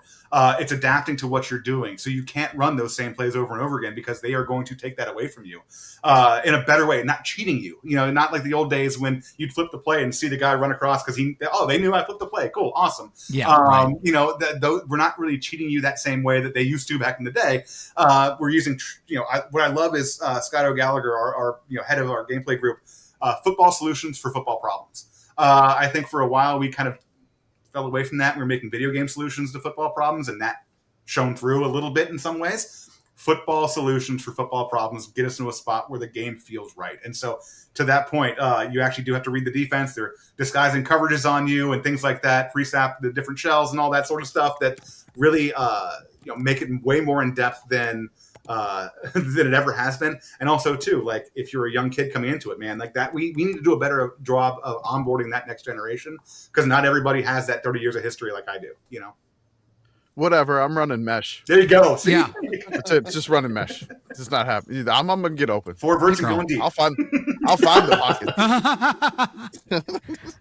So on sort of that note, I mentioned earlier, like I have not really played this game or any of them really, because I have only ever owned Nintendo consoles. And I will say, when they were doing all the launch stuff for the Switch 2, I was so excited when they did the announcement with oh, Hades 2 is coming to Switch 2. Here's the launch event, all of this. And Madden's in there. And then they didn't say anything about CFB. And I know you guys get this question a lot, but I'm taking the opportunity to ask it anyway. Is there hope for people like me that this will come to Switch 2 eventually? And that's all you, buddy. Yeah, there's always hope. We've talked about it. We've had conversations. It's when it's right for the market for us to come into it and do it. It's an interesting platform to develop for. All Nintendo products are interesting to develop for. I'm old enough when I was working on, when we were making the GameCube still and games on that. It's a very interesting platform for us, and it's getting better to where our tech can run on it in a full way. But Madden is not as great. It's a good experience, but it's not the same as the HD console experience right now. Yeah. And so we're trying to work on how we can maximize things so you don't feel like, oh, cool, well, I'm over here in the corner with this, this Switch 2 and I get a lesser version. We want you to experience it the right way. So I think that's probably where you're seeing a little bit of the delay on our side until we can make sure we get things right, so that we're not coming out again and just putting out something that no one's happy about just to say we did it. Oh, yeah. And to be clear, I really appreciate that. I just, I'm over here as I would love to play this and can't. Right. Yeah. So, and with Nintendo too, you're not alone. We hear that. Nintendo has the really super strict. I mean, they are incredibly strict with some of the compliance that you need to follow, and so that also adds to some of that challenge where, their A and B buttons are in different positions, right? Yeah. And so that's a thing. That's a thing we have to account for. So there's a lot of challenges with it outside of just kind of the rendering and getting that to the quality that we would like it at. Historically, it's been a first party console, right? The Nintendo games are the best ones on Nintendo, right? And our third party developers, we do our best, but man, it is not as easy as everything else is. Yeah, I will say we have a college mobile. Yes. So there you go, Chris. Good on your phone. Good job. There you go. Selling. Let me get some more stock. There's a mobile this year, so we've expanded to the mobile and the PC. God, the mods! I'm still just oh my god, the mods. I am. It's gonna be it's coming out. What it's the first, when the episode drops. This episode, the podcast, it's gonna be out on the first. Right? Is it the first? No, it's so we have our be out on the second. The pre-pass, right? We have the membership, that brand new thing this year, our MVP Plus membership that gets you access to both Madden and college super earlier than you ever had before. So 7.2, if you have that membership, we'll get you in there. Okay. If you have the deluxe version, we'll get you in on 7.7. And if you're buying the standard edition, you're on in 7.9. So you have 3 different timing based on which version of the game you're getting. Hey, am I just an old dude because I like having actual physical media? Am I 1% of everyone now? Because I feel like I'm old when I walk into a store and actually buy a disc. I'm looking to my left and I'm looking to my right, and I'm in my office right now. I've got my old school arcade stuff set up here. I've got a I've got a 360 here. I got a Retron. I've got my PS2 over here. I have so much physical gaming media. I'm with you on that, but I also feel like this is probably the last generation that's going to have a disc tray in it, unfortunately, because it's all moving in that direction. But no, I'm with you because I want to own what I own, right? I don't want it just to disappear. Yes. And so that's, as somebody who loves playing retro games, there's so many different think about music, right? If it doesn't exist in a streaming service right now, it, for all intents and purposes, it doesn't exist. Most people don't know some of these, indies or live albums, things like that just are lost to time because the physical media is gone and it's not on a streaming service. Or you hear these stories about what was it, the Sony one the other day, that like all these movies are that people purchased are removed because they lost the licensing to them. That's a weird world to live in, and I'm not, I'm not a fan of that one either. So no, I'm with you on trying to keep physical media as long as possible because, it is important to be able to go back to that. But I'm a physical disc guy. I mean, my PlayStation is digital, but I like getting the physical disc. So I have like a bunch of unopened games that I've worked on, but I like having like a physical thing that I can see. Like, oh yeah, I remember that. I remember working on this. Yeah, I'm also a hypocrite because I download a ton of games too. So and I'm mostly PC gamer at this point. So I will say that I will download the game and have the physical disc because I can't risk the 3-year-old toddler grabbing the disc and ruining everything. So I got to have a backup. So yeah, I got to have a bit of a backup. Okay. Anyone else have any other questions for our friends? I'm just excited for the game. My kiddos already said that he's going to make Eastern Michigan his team because the Macoon is in the game. He has a little Macoon T-shirt that we have at our store, and he's really excited. We do have the factory tarp now for Eastern Michigan over there. So working closely with them to make sure we get their stadium right. They've been great. I talked with them. I had a meeting with them probably about a week or two ago, or no. It was last Friday, so that was last week. But still, we talked with them about the game and we talked with them about some of the stuff, which was pretty cool. I'm excited for that. He played Tulane all last year. Like he was big into the Green Wave, and so he likes playing the teams that I guess the committee interacts with the most. So he's all about that. He doesn't care what the team is rated or whatever. He just wants to play like the thing. And growing up in New Orleans, being a Tulane fan such as myself, when they were really, really bad, and then they had 98 and whatnot. But yeah, just growing up, he's a big fan of that. I cannot wait for the game to come out. I can't wait to kick like a 116-yard field goal with Otto the Orange. I cannot wait. I'm just worried about so James Madison's their mascot is Duke Dog. Yeah. And I'm just really curious, do I have to turn off targeting because he's going to be leading with his crown to make a tackle? Ooh. So this was you want to talk about realism versus game. Targeting is kind of that line, right? Of should we have targeting in the game or not? We chose consciously not to. Yeah, that's right. In a physics-based world, you can't control how players are going to interact with each other, and you would have so many instances where it's clearly targeting, but the animations weren't called to be targeting, so you don't get it, or the opposite, where it gets called, and you're like, he wasn't anywhere near him. So it was just going to be a point of frustration from our perspective, and fans were kind of like, yeah, no, we're good without having it. So that is concerningly realistic. How many streamers would have been like, there's no way. Valid. Just a slow motion replay of all the streamers. Like, there's no way this was targeted. Right.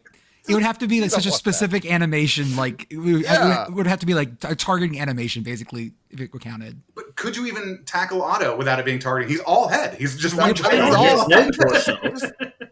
Just nothing but torso. It's a Krang situation. I do have one more question. Oh, go, Katie. Yeah. All right. When can we get the sickos in the game? We want sickos in the game. Can we work out like a sickos committee algorithm game of the week or something? Well, so we have logic in the game for the best game of the week. Okay. And we rank every game that played that week. So reverse that logic, and you've got the worst game of the week. That's right. We can send you the logo. We'll send you the logo. That's us. We own all of our stuff. We own all the logos. Yeah. We own. We're licensed. Whatever. Just saying. We can do that. Hey. I'll email you the logos. Whatever happens with them, I'm just gonna close my eyes. Whatever happens with them, whatever. If it shows up one day, those listening, you heard the inspiration right here. You heard the start of it. The game of the week, just the worst game that nobody wants. And maybe it could be like a trophy one week or something like that. Hey, get an extra bonus to play the Sickos Committee game of the week. And it's like, UTEP versus, I don't know, they're in the Mountain West now. Yeah, they got that. They're playing better games now. Yeah, UTEP versus San Jose State, I guess. So we could do that. There we go. Chris and Ben, do you guys have anything else you want to plug? Social media? Anything you guys do? Your choice. Chris? Not in the My streets to dog throw hands Oscar. anymore, so- My dog Yes. Oscar is who's awesome. He's an Australian Shepherd. He's so cute. I don't know where he's at right now. He usually Yeah, wait, his social media handle. Give us Oscar's Oh, social Oscar handle. the Toy Aussie, if you want to Yes. follow him. Okay. He's very And cute. he's a riot. And Katie Is that Instagram? Yeah, that's my wife handles his socials. Okay. She Oscar posts the on Toy his Aussie. behalf. Oscar. Because I don't he really, I is. don't have any other. He Oh, is. he's so He's really cute. He's cute. Yeah. Did you have a photo, Katie, that you showed him? No, they're looking at his Instagram. I'm looking at his Instagram. I just Oh, you just followed found his him. Instagram. Okay. Yeah. Yeah. I he don't is know if I adorable. have any pictures of Oscar. I should next time we hang out.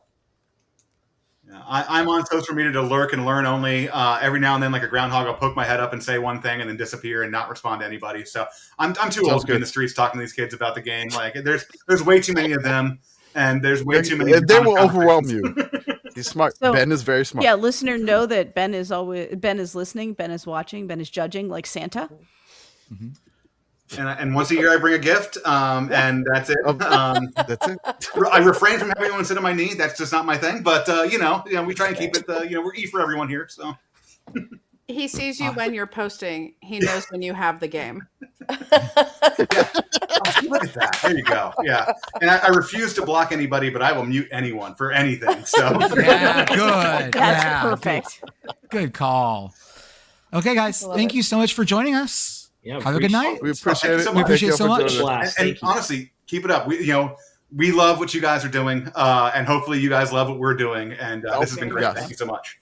And if you Fantastic. ever send us that list of trophies you're looking for. Yeah. And Oh yeah, email. if you ever you got our email. if you ever need to find something or have questions, our fandom is very searchy. They can find things. They love We they love- love a mission. I cannot Yes. wait. We love a weird You research. don't know how hard it is sometimes to track these just photos of these things. Oh yeah. Oh, Yeah. That's the committee will find it. I am excited for that. Most- Love it. Okay, guys. Have a good night. Thank you Thank so y'all. much. Take Awesome. care. Thank Bye, you. y'all. so much. Thank you.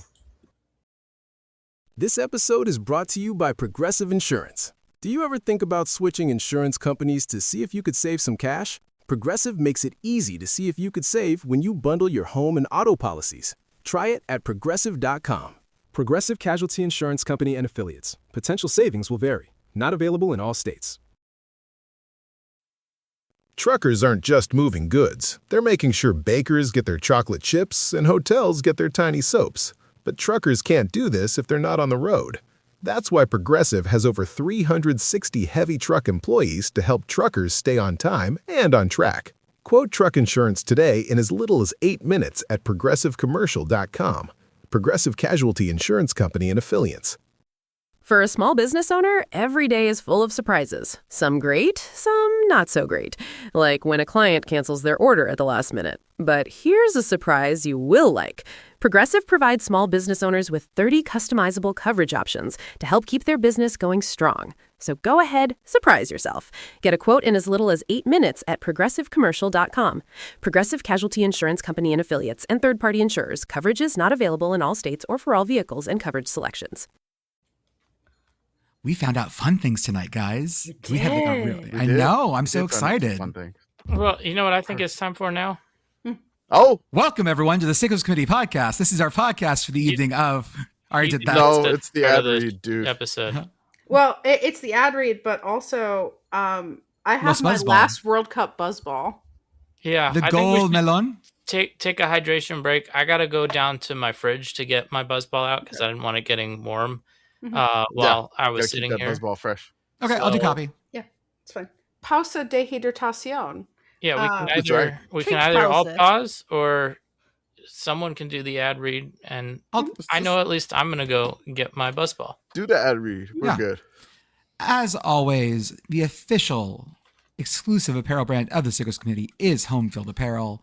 West Virginia baseball. Commish, what do you got today? College football playoff. Tulane. Yep, Tulane. Playoff. Uh-huh. Playoff. Playoff. I chose to wear orange today in honor of Cote d'Ivoire. And so I had a bunch of Norwegian people going up to me go, oh, hook 'em, hook 'em, hook 'em. Oh my And give me the little god. thumbs up.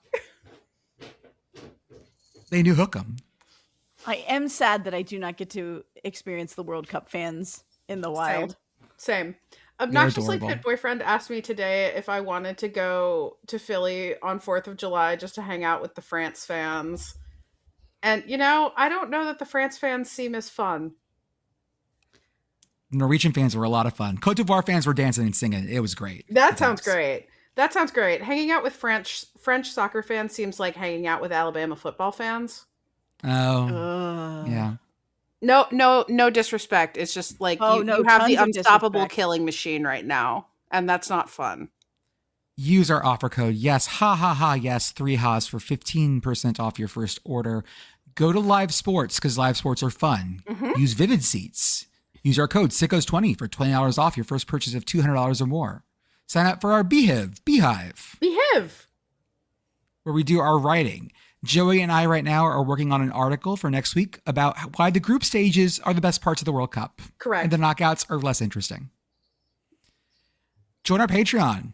$3, $5, $10, or $100 a month gets you access to various things. $3 a month, get access to all of our extra podcasts. We have hundreds of hours literally at this point of extra stuff to listen to, including Ladies as Flickos, including our Drought series, including a ton of stuff, including, I think, 3.5 episodes of Yes, Rah, Rah, Rah, Yes. One day, Beth.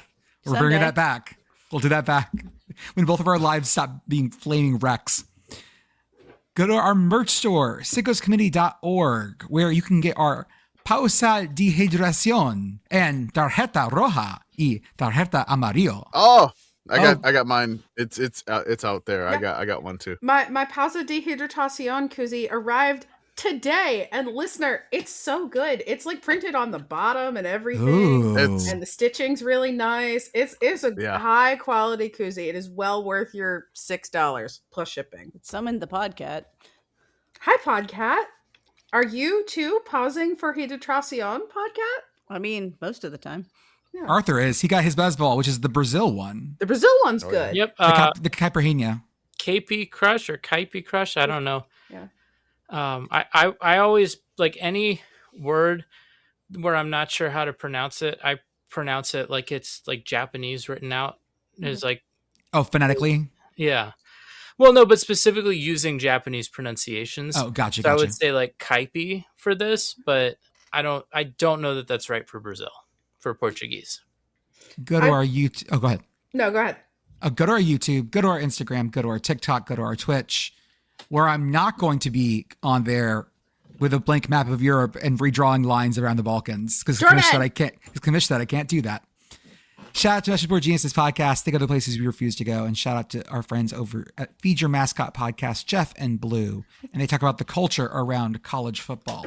Listeners, just so you know where we are in time, it is 2-0 Mexico over Ecuador in the 61st minute after a lightning delay for an hour. So this game started late. The lightning hit the Estadio Azteca because that place is fucking cursed. Kamish, we've been through the beginning of the knockout phases. Yes. How you feeling so far? It's been crazy, yeah?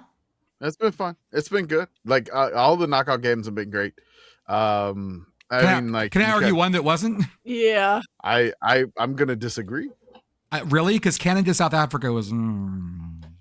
We already talked about that on Sundays. Oh, that's right. Also, that's right. Canada advanced for the first time ever. I think that's good and cool, actually. That's good enough. Right. Also, I called the goal. You did. Like I posted it within like a minute. So yeah, I think that was great for me personally. I admit I was not riveted during France and Sweden. No. I kind of enjoyed because I wanted to see how many France was going to score. That's fair. How many legs can we pull off of this millipede? Jesus. Oh my God. I was awake very, very early today, and I will admit now that I got home from work and put the game on, and then France scored twice, and I took a nap for the entire second half of that game. You missed one more Mbappe goal. I know. That brings him to 18 overall. Mm-hmm. Yeah. One shy of Messi's 19. It took Messi way fewer games. It took Messi 6 World Cups to get to 19. Mm-hmm. It's taken Mbappe 3 to get to 18. So what I'm hearing is this France versus Sweden game was kind of a blowout. a little bit. Yeah. It Mhm. felt, Maybe we it had should that have vibe. just not expanded the tournament at all. Maybe we should just not have the tournament. No, the answer is fewer UEFA teams. What if we did a tournament, but it was just UEFA teams? So then we really just have the best, biggest name brands that people want to see. Oh, you mean Euro? Yeah, I would say Euro. We do that. 2028? Yeah, we do this. Yeah, we do that. But what if we just didn't do the tournament at all? We just said, you know what, France is the best team. They beat Sweden with a baguette so badly. If we make other teams play France, it might be a blowout. So we should just cancel the tournament, just crown France right at the beginning. We should do that. Arthur, congratulations on your promotion to commissioner of the College Football Playoff Committee. Mm-hmm. You get to go. You get to come to Dallas and sit in that little hotel room in the comfy chairs. Yeah. Enjoy the snacks. Commish, like I chose Netherlands to win the World Cup. Clearly, I was wrong about this. I know that was my choice. You went with the German economist. Okay. I put it on the blue sky. It was incredibly wrong. I have now taken my money and gone France. What do you think? I mean, like, France is a good bet. The only problem for me with France is, I would say, like, they have a lot up front attacking wise. Midfield is kind of suspect a little bit. Their defense is good, but the only problem is like their midfield lets the defense get overrun. So you're telling me that Paraguay could drag them into hell on Saturday? Is that what I'm hearing here? I don't think Paraguay's got anything enough in the middle to do it. Okay. I don't think they have enough But they're of a gonna middle try? to do it. They're going to try their damnedest. They will drag them they will try to do that, but I think France can crack that. If you have enough of a team that is solid defensively, or if you have a team that is like stout in the midfield and won't let France get the ball, aka Spain, you know, that could possibly be France's downfall. The Dutch, I love the Dutch pick. The only problem is, like, you know, for me, like, I've never seen the Dutch back off like they did against Morocco. Well, Like, did you normally hear? It was it Zlatan who was just screaming about how like he hated what the Dutch looked like. Mm-hmm. And the coach resigned today. I So also scream about how much I hate what the Dutch look like. Again, there was a concept that passed the timeline. And it was like, is the Netherlands our friends at 50 Plus Donor said that at least Swamp Germany lost also. And so I was like, oh my God, is Swamp Germany, aka the Netherlands, New Orleans, like Louisiana? I'm like, oh shit. And then someone's like, yeah, funny accents, a lot of vices. Yeah, I say Amsterdam, New Orleans, like handshake. Yeah. It's just like, would you want to get like drunk as hell, or do you want to get high as hell? We gotta get more bicyclists in New Orleans. I mean, they do have the horse-drawn carriages. Okay. So I feel like that would be pretty sweaty a lot of the year. Okay. It is. Yeah. Look, man, it's humid as hell in New Orleans. So, yeah. Yeah, the Dutch pick, I liked. It was kind of like a bit of a dark horse. They had the ingredients to do, and they had the chance to win the game last night, but they gave up a goal at the end, and then they lost in pens for the first time ever in the World Cup. Now, Jordan, did you just take your World Cup pick and rotate the flag like Nicolas Cage in the movie Lord of War? Exactly. Yeah. Kind of. He just flipped it. It's the Kono now. I'm repainting the ship. He just flipped the flag.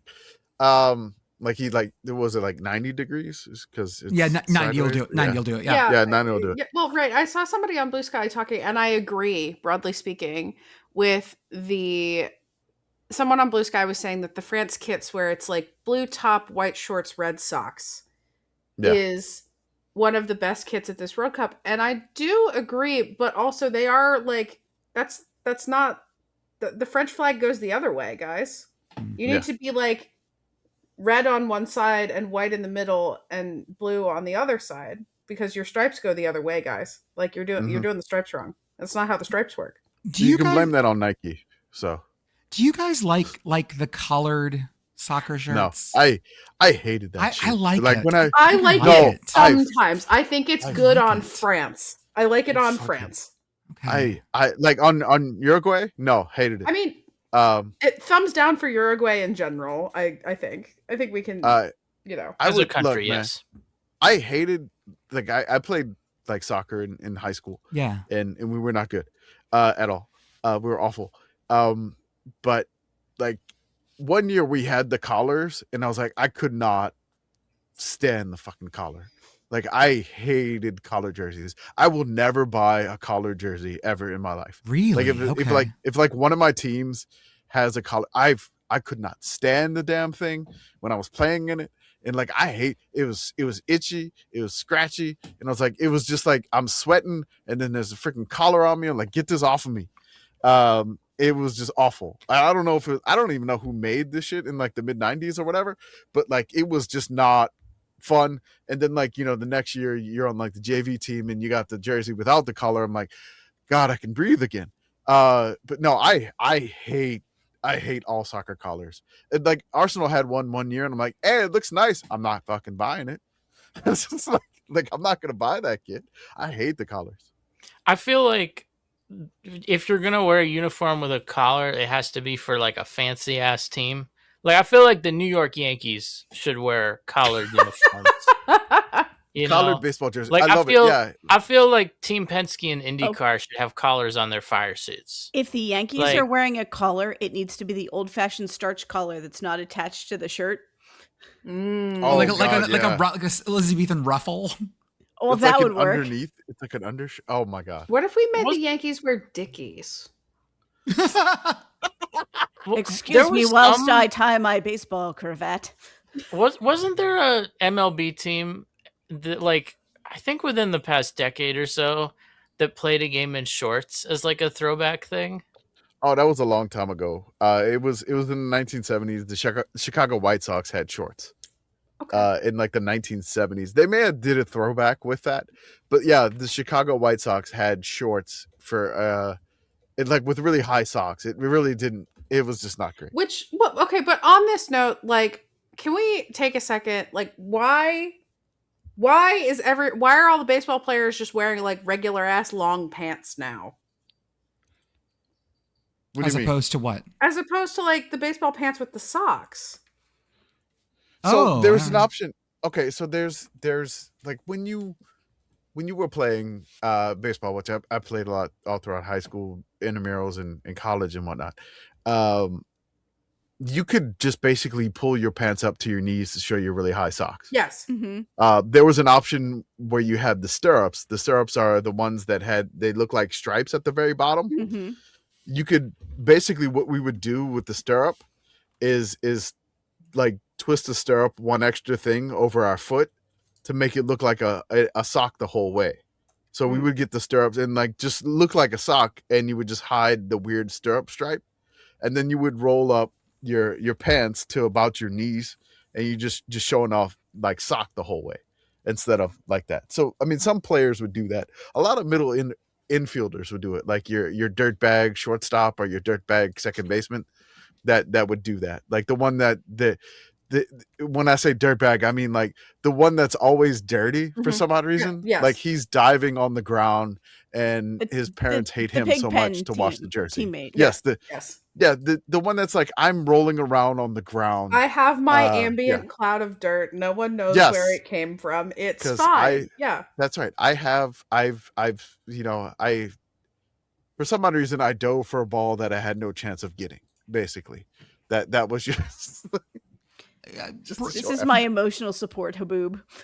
That's right. It's just like I have to dive. Look, man, I'm playing baseball. I am gonna dive in the dirt no matter what. I am gonna show. I'm getting dirty. Like there's always a player on the baseball team that wants to get fucking dirty, and they want to have either the grass stain or the infield dirt on them. No matter what they've done, just to show that they played the game. I can't feel if I'm not covered in dirt. That's it. Like, you know, it is the emotional support dirt. This is my sensory dirt. That's right. It's like, I would like to point something out real fast. before this game started, the Mexico-Ecuador game, we had word from FIFA that because the game started late, no hydration breaks. Yeah. But they had just had one. Yes. They fucking lied to us. I've seen them both. They lied to me. FIFA lied. Let me say that in Spanish. Look, La pausa de hidratación is important. Never mind the fact that it is 62 degrees American and raining in Mexico City right now. I gotta say this in Spanish because I'm upset in Spanish. Okay. Or shocked in Spanish. Mentirosas. Oh, that's good. I thought you were gonna go with the classic "Ay caramba." No, I'm yelling. I'm calling them liars in Spanish. Look, all FIFA does is I eat am hot shocked chip and in lie. Spanish right now. They do. I also I just want to take a moment to lament the fact that it is cooler in Mexico City, like significantly cooler in Mexico City than it is in scenic central Pennsylvania right now. It's so hot here. I'm so sad. I mean, Mexico City is at a very high elevation, though. It is. It's also like way south of here, though. Yeah, it's closer to the equator thing. We are far from that. Friend of the show, Terrence Lau. I'm just going to re-skeet this real fast. Because listeners, by the way, thank you for all of your positive hydration photoshops that you've made. It's become like a meme. I gave the file of just like the pausa, just like that I ripped from. Yeah. Hello to new friend of the show, Yanti, who is a big soccer Scotland fan, with whom I am now mutuals via the power of the World Cup. I am trying to persuade her to go to a Northwestern game and experience the joy of college football as well. We'll see how it goes. Terrence Lau just made one. Kamish, you just reposted it. Thank you. It is Oski drinking from his eye with positive hydration. And I think Oski is at a Hawaii game while he's doing this because he's got a lei wrapped around his head and there is what appears to be Hawaii fans behind him. Oh, is it? Wow. Yeah. Oh, there's two of them. Friend of the show, Terrence Lau, has made two different pausa things with Oski drinking through his eye. The one from the first pausa was at the Hawaii game. Oh, they're both really good. That was the Hawaiian Bowl, yeah. Yeah. That was the one from the Hawaii Bowl this year. That's right. Just to give you guys a sense of Mexico City's elevation, Mexico City is higher than every college football stadium. Mm-hmm. Like Wyoming is the highest elevation in FBS. It's like 100 feet higher than that. Yeah, at least 73.50 and Wyoming 72.28. At least of all the teams that Mexico, Mexico's a better team than Ecuador, but Ecuador is not one of the teams that's would be really dealing with the altitude because Ecuador is a high country. Also up there. Hey, I'm not letting you and Beth get away with this. What? We're talking about Paraguay and Germany here. Let's go. Wait. Before we get off that, I just want to take a moment to lament the probable demise of Ecuador and their manager, who I'm still not convinced is not also the night manager of a Sheetson State College. I'm just from a friend of mine, unprompted from a friend of mine, text right now. The coach from Ecuador looks like a villain in a DreamWorks movie. Yes. Fast Times at Ridgemont High. There's been he's in a Pearl Jam cover band. Oh yes. And then our friend Andre, who was on the NWSL Bachelor with us, he set it to even flow when they beat Germany. And him celebrating, it's like, yeah. Oh, okay. And he's like, it had to be even flow. And I'm like, yeah, it had to be. I'll say it. Germany's been trashed since 2014. This sounds like cope. This sounds like cope. No, there's no cope. They've been trashed since 2014. Since they won, if they've been trashed since then, they haven't made it past the first knockout round in any of those years. It's bad. No, they got eliminated. They finally got over the group stage curse. Thank God. And which was great. New curse unlocked. New curse unlocked. Is Germany USC? Ooh. Ooh. USC's gonna have to do something. What has Germany done? They won the World Cup in 2014. Yes. Yeah. I mean, USC won the World Cup in 2014. 2004. Yeah. Yeah. I'm just saying, is Germany USC in this essay? I will. I mean, they got the red and the yellow. And also the not doing anything. Okay, I'm gonna be honest. I barely follow the World Cup, and I know nothing that happens outside the World Cup.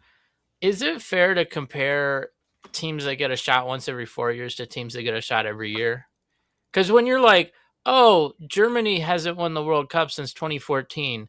That's what now, 3 World Cups? Like, how many college football teams haven't won a national championship in the past 3 years? I mean, Most of them. Not Indiana, but Most of them. other teams. All of them. But All of them. also just let me get the jokes off. I'm just getting the jokes off. Arthur, also, there are Euro competitions, there are Nation Leagues competitions, and they have not done well. Those are Germany's been yearly. bad at everything. Everything. So there's not just the World Cup. It's talking about like there's other tournaments that you're not aware of. And let me say bad very specifically here, because bad means they're a top 20 team in the world. And this is why I am questioning if they are USC. And then they underperform. Correct. And every single time. Especially against equal competition, they underperform. And I'm not saying Paraguay is equal. They should have handled Paraguay.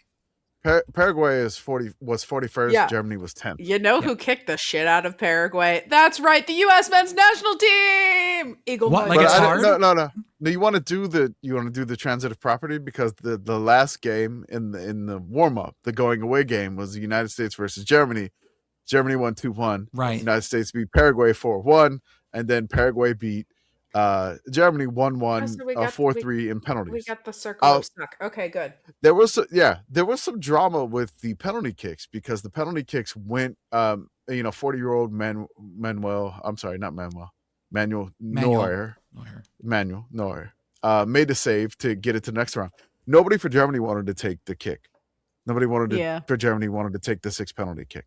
Nobody wanted to take it, and like the captain Joshua Kimmich was having to like plead with people to take it, and so the defender Jonathan Tah, who never took a penalty kick before in a competitive game, like professionally, lined up to do it. Oh, buddy! And I want to give a shout out to our friend Seth Rosenthal.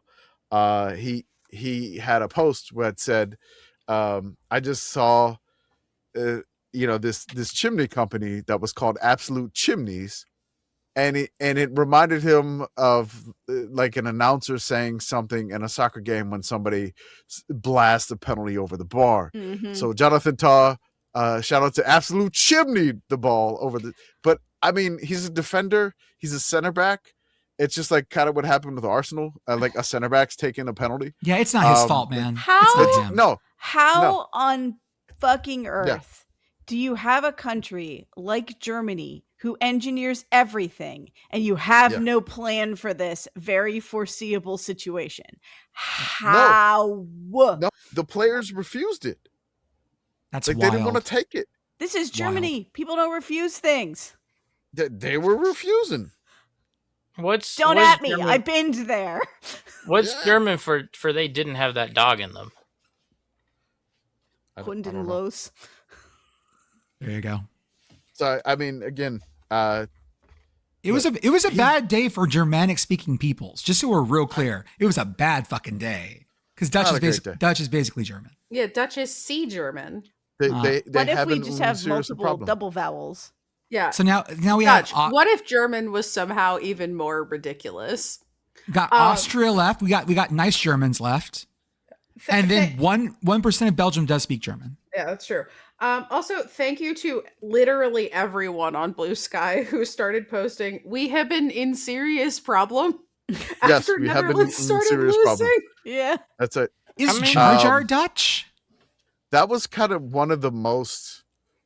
That was the weirdest penalty kicks I've ever seen. I've seen just wild shit. Joints over the bar. I had such a penalty kick, like own goal by the goalie. Like he saved it, but then he rolled over wrong and it went in.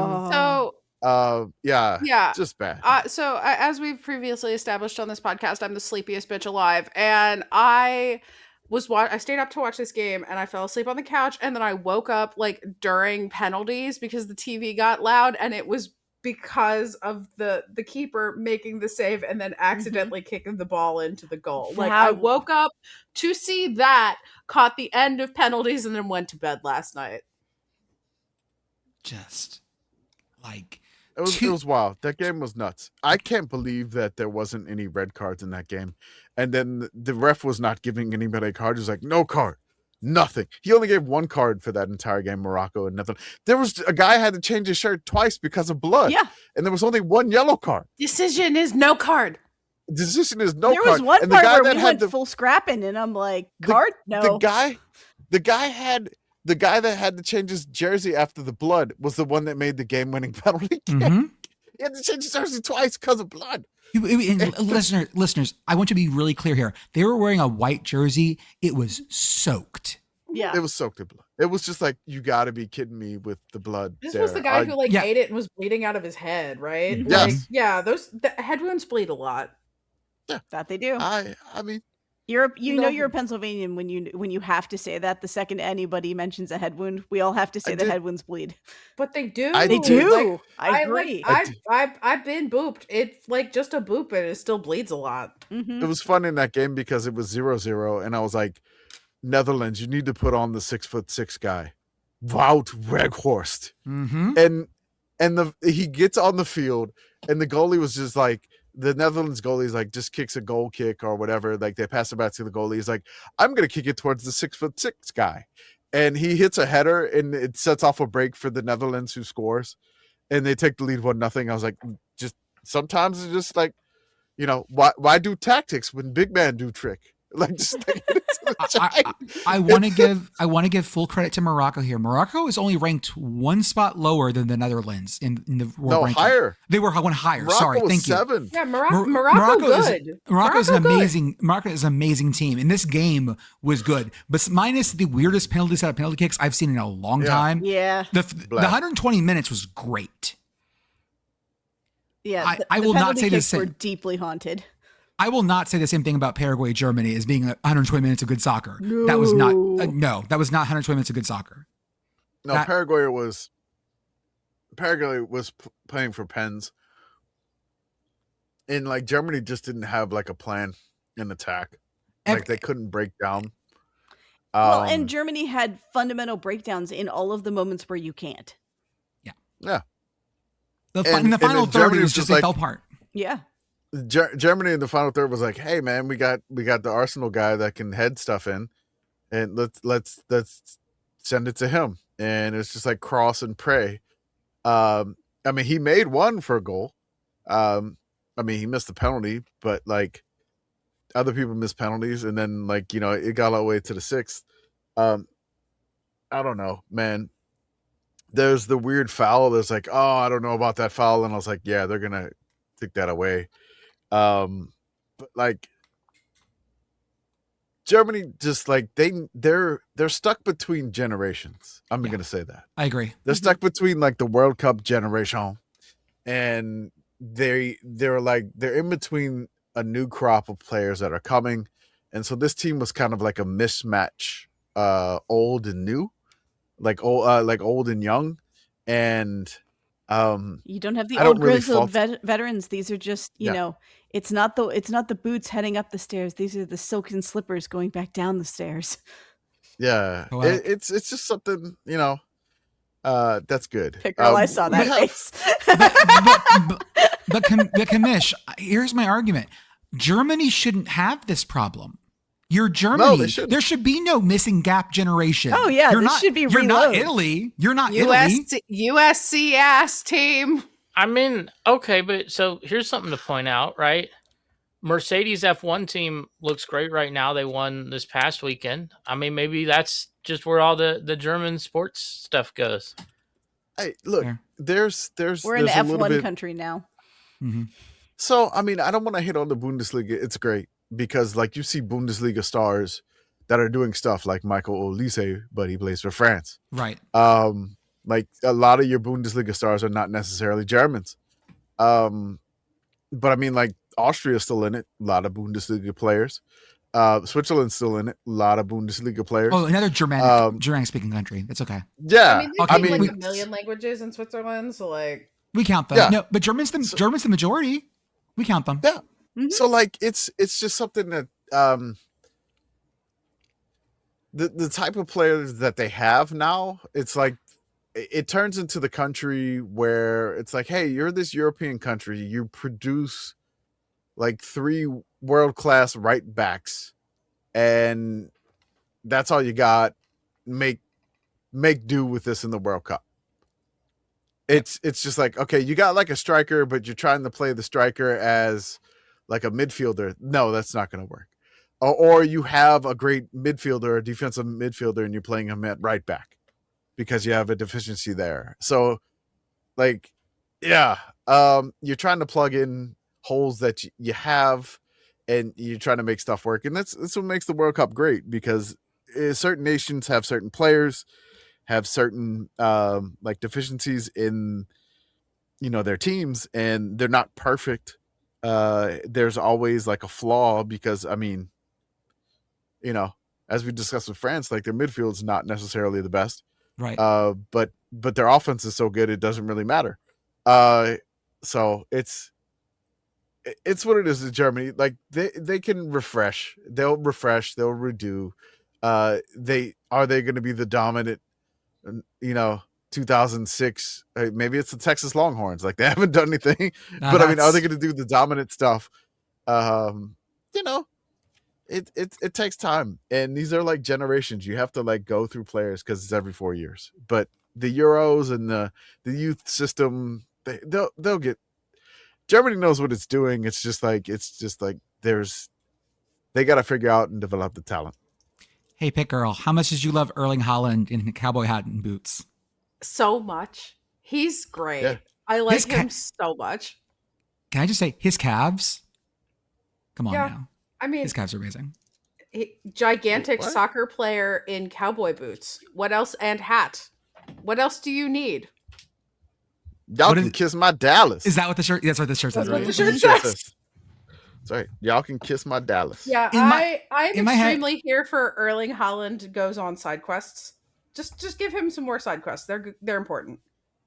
In my mind, they win the big game. He didn't do a lot today. Like, he was not scored. super. He did, but like he was not super active in the time before he scored. He No, could get and the goal he scored too was like he like didn't really hit the ball that he went the way he wanted to, and it kind of dribbled in. Still counts.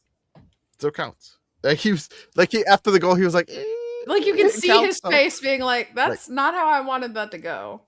Nope. But Norway But it does end worked. up being Cote d'Ivoire. The other game we didn't mention, Brazil 2, Japan 1. That was about what I thought it was going to be. It was fine. Japan was Shout leading out- for a while, and I Yeah. got my hopes up, and that was a mistake. Shout out to Gabriel Martinelli, former current Arsenal player, with the game winner. Yes, Arthur. So are we going to talk about like actual college football stuff now? We got 10 minutes. Yeah, let's go. 10 minutes. Okay, Go. so there's something I've been like meaning to talk about for a couple weeks, because like Okay. this is weeks old news at this point, but like we keep just not talking about college football, so I haven't gotten a chance to bring it up. So Michigan State, right? Mhm. They Yep. hired a new head football coach. Yeah. Recently. Who do they hire? Pat Fitzgerald. There's one Pat Fitzgerald. Yep. Yeah. Which the most charitable thing you could say is like interesting choice. Interesting hire for Michigan State. Where did Michigan State's athletic director go recently? Great question. You know, I Kentucky? don't know. I have no clue. That's correct. Did he go to Mitch. Kentucky? J-Bat is going to Kentucky. I always love seeing an athletic director make a coaching hire that makes a lot of people go, huh? And then immediately bounce. And I don't like I don't know any inside information or anything like that, right? Like I don't know what to read into this, because I think there's kind of two possible scenarios. One Yeah. is that like kind of the money at Michigan State made him hire Pat Fitzgerald, and then he I'm was gonna just agree. like, I'm good. Yeah.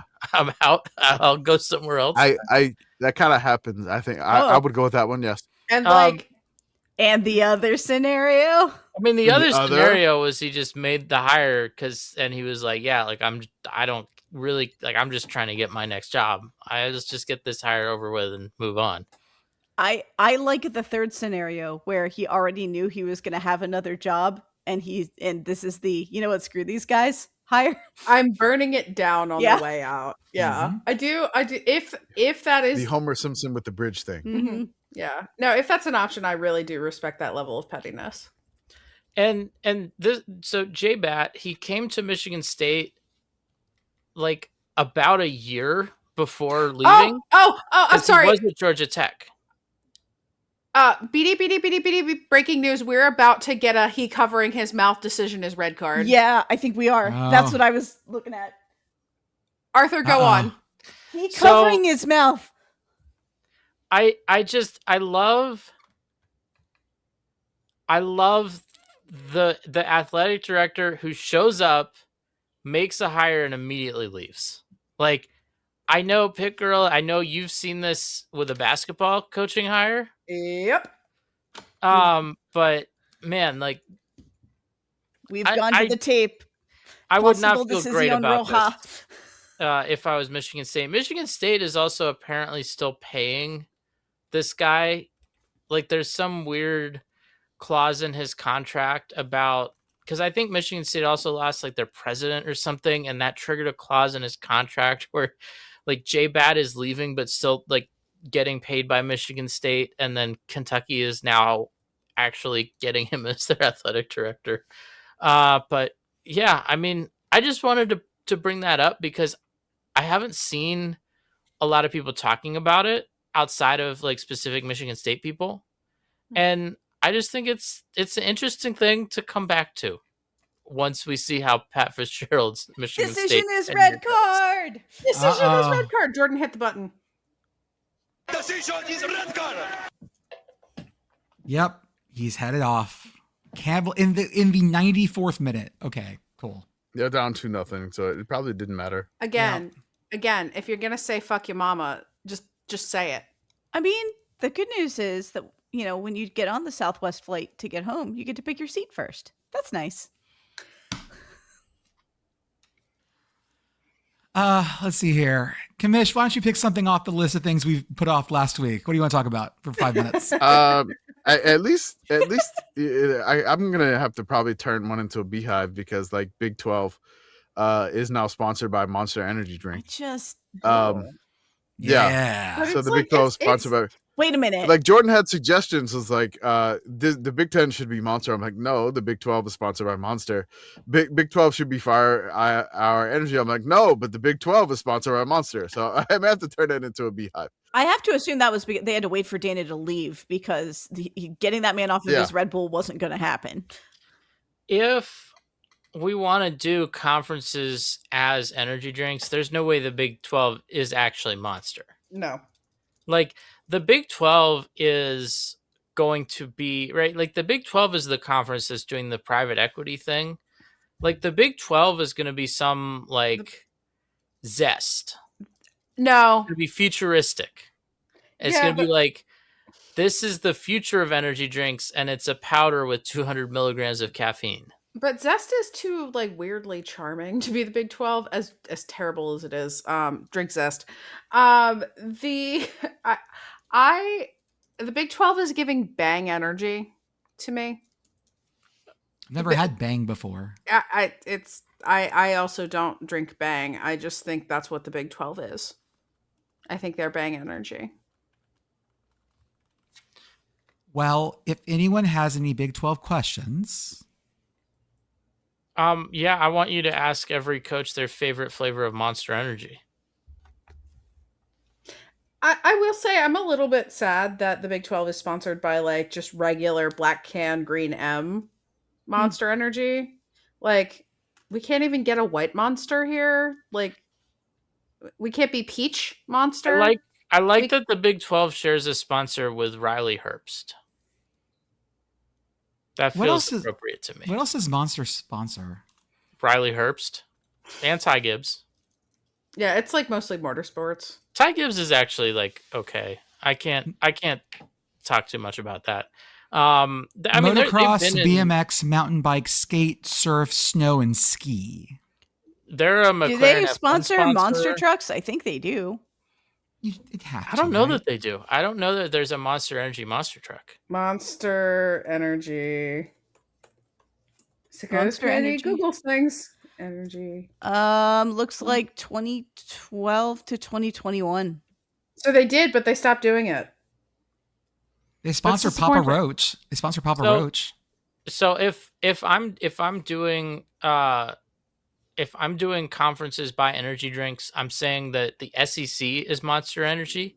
Okay. Number one, Monster Energy used to be the title sponsor of NASCAR, right? Like it used to be the Monster Energy NASCAR Cup Series. So that fits geographically. Also, I feel like Monster Energy kind of coasting off of maybe some previous successes, right? Like there's some newcomers to the energy drink game that are eating into their market share. And I feel like the SEC is kind of the same way, where like they won the last kind of iteration of college football and they haven't really won the new version of college football yet. I'm going to say the Big Ten is Red Bull. Number one, because I feel like that European connection, like not necessarily, obviously like the Big Ten doesn't necessarily have the European connection, but I feel like in terms of just a vibe of like kind of being a little aloof and a little bit like, you know, more dignified than everyone else. I feel like that's Red Bull. Just say Michigan. I mean, I'll just say the Big Ten. Just say it, Arthur. I'll just say the Big Ten. Then Michigan. I'm saying that the Michigan. ACC is Rockstar, because that's like, yeah, like we're an energy drink too, right? Like we're also there. I was thinking Rockstar was the Sun Belt, because that's what you'd get at a gas station in those areas, because it'd always be like 2 for $3. I feel but, so. I feel like Rockstar is like but Rockstar sucks. So does the ACC. Have you seen the football product? Yes. I mean, what's they Celsius? crowned Duke as their champion. I was going to Rockstar. I would have said the ACC was Celsius. Just Yeah. because Is, it's trying to be an energy drink and it's also trying to be fruit juice, and it's not really good at either job. It's like trying to pretend to be good for you. It's like it's good for you, but it's not really. The problem with Celsius, is I feel like Celsius is the most ascendant energy drink at this time, and there isn't really an ascendant conference, right? Like the Big Ten and the SEC are established, and no one else is really breaking into that. You know, like I would say that the Pac-12. I mean, you just had an ACC team in the title game. True. But they didn't even win the conference. Okay. Yeah. Doesn't matter. It's Celsius. I don't know. I'm trying to find a conference and I will say I have switched off. For a long time I was a loyal Monster Energy drinker, and I now drink Alani. I'm trying to figure out like what conference is Alani. It's the new Pac-12. Yeah, because I think Alani was the old Pac-12. And no, I know who the old Pac-12 was. I know who the old Pac-12 was. Okay. It was Rich Energy. I don't even never had that drink. I have no clue what you're talking about. If Larry Scott was into an energy drink, it would have been Rich. Oh, it's the one that sponsored the Haas F1 team, and then they didn't pay anything. Yes. Is that Rich Energy? Yeah. Rich Energy. I remember that from the Drive to Survive ones. Yeah. Yes. If you want if you want to look into that, there's a book about Rich Energy. There's a subheader on its Wikipedia page that just reads "company legitimacy." Yes, exactly. Yeah, Rich Energy it's like, whoa, they're sponsoring an F1 team, and then all the like fans are like, has anyone actually tried this drink? Is it even real? And apparently it was real. Like I have seen pictures of it. I have not seen, like, I've never gotten to try it. There's a Wikipedia, or there's like an active website for it. The last update was December 6th, 2025. Latest news, get in touch. Can I buy this anywhere? Presumably no. I just want to say the person who covered his mouth and got the red card is an Arsenal player. He's the Arsenal player that was famous this year for having his pants accidentally pulled down by another player by like the cleats. Oh yeah. This. Pero hincape. You would see his bum, and then when they did the parade, one of the famous shit stirrers on the Arsenal team, Ben White, was just like singing at the parade, was like, hincape, get your bum out. Let that be a lesson to you. Cover your ass, not your mouth. This episode is brought to you by Progressive Insurance. Do you ever think about switching insurance companies to see if you could save some cash? Progressive makes it easy to see if you could save when you bundle your home and auto policies. Try it at progressive.com. Progressive Casualty Insurance Company and Affiliates. Potential savings will vary. Not available in all states.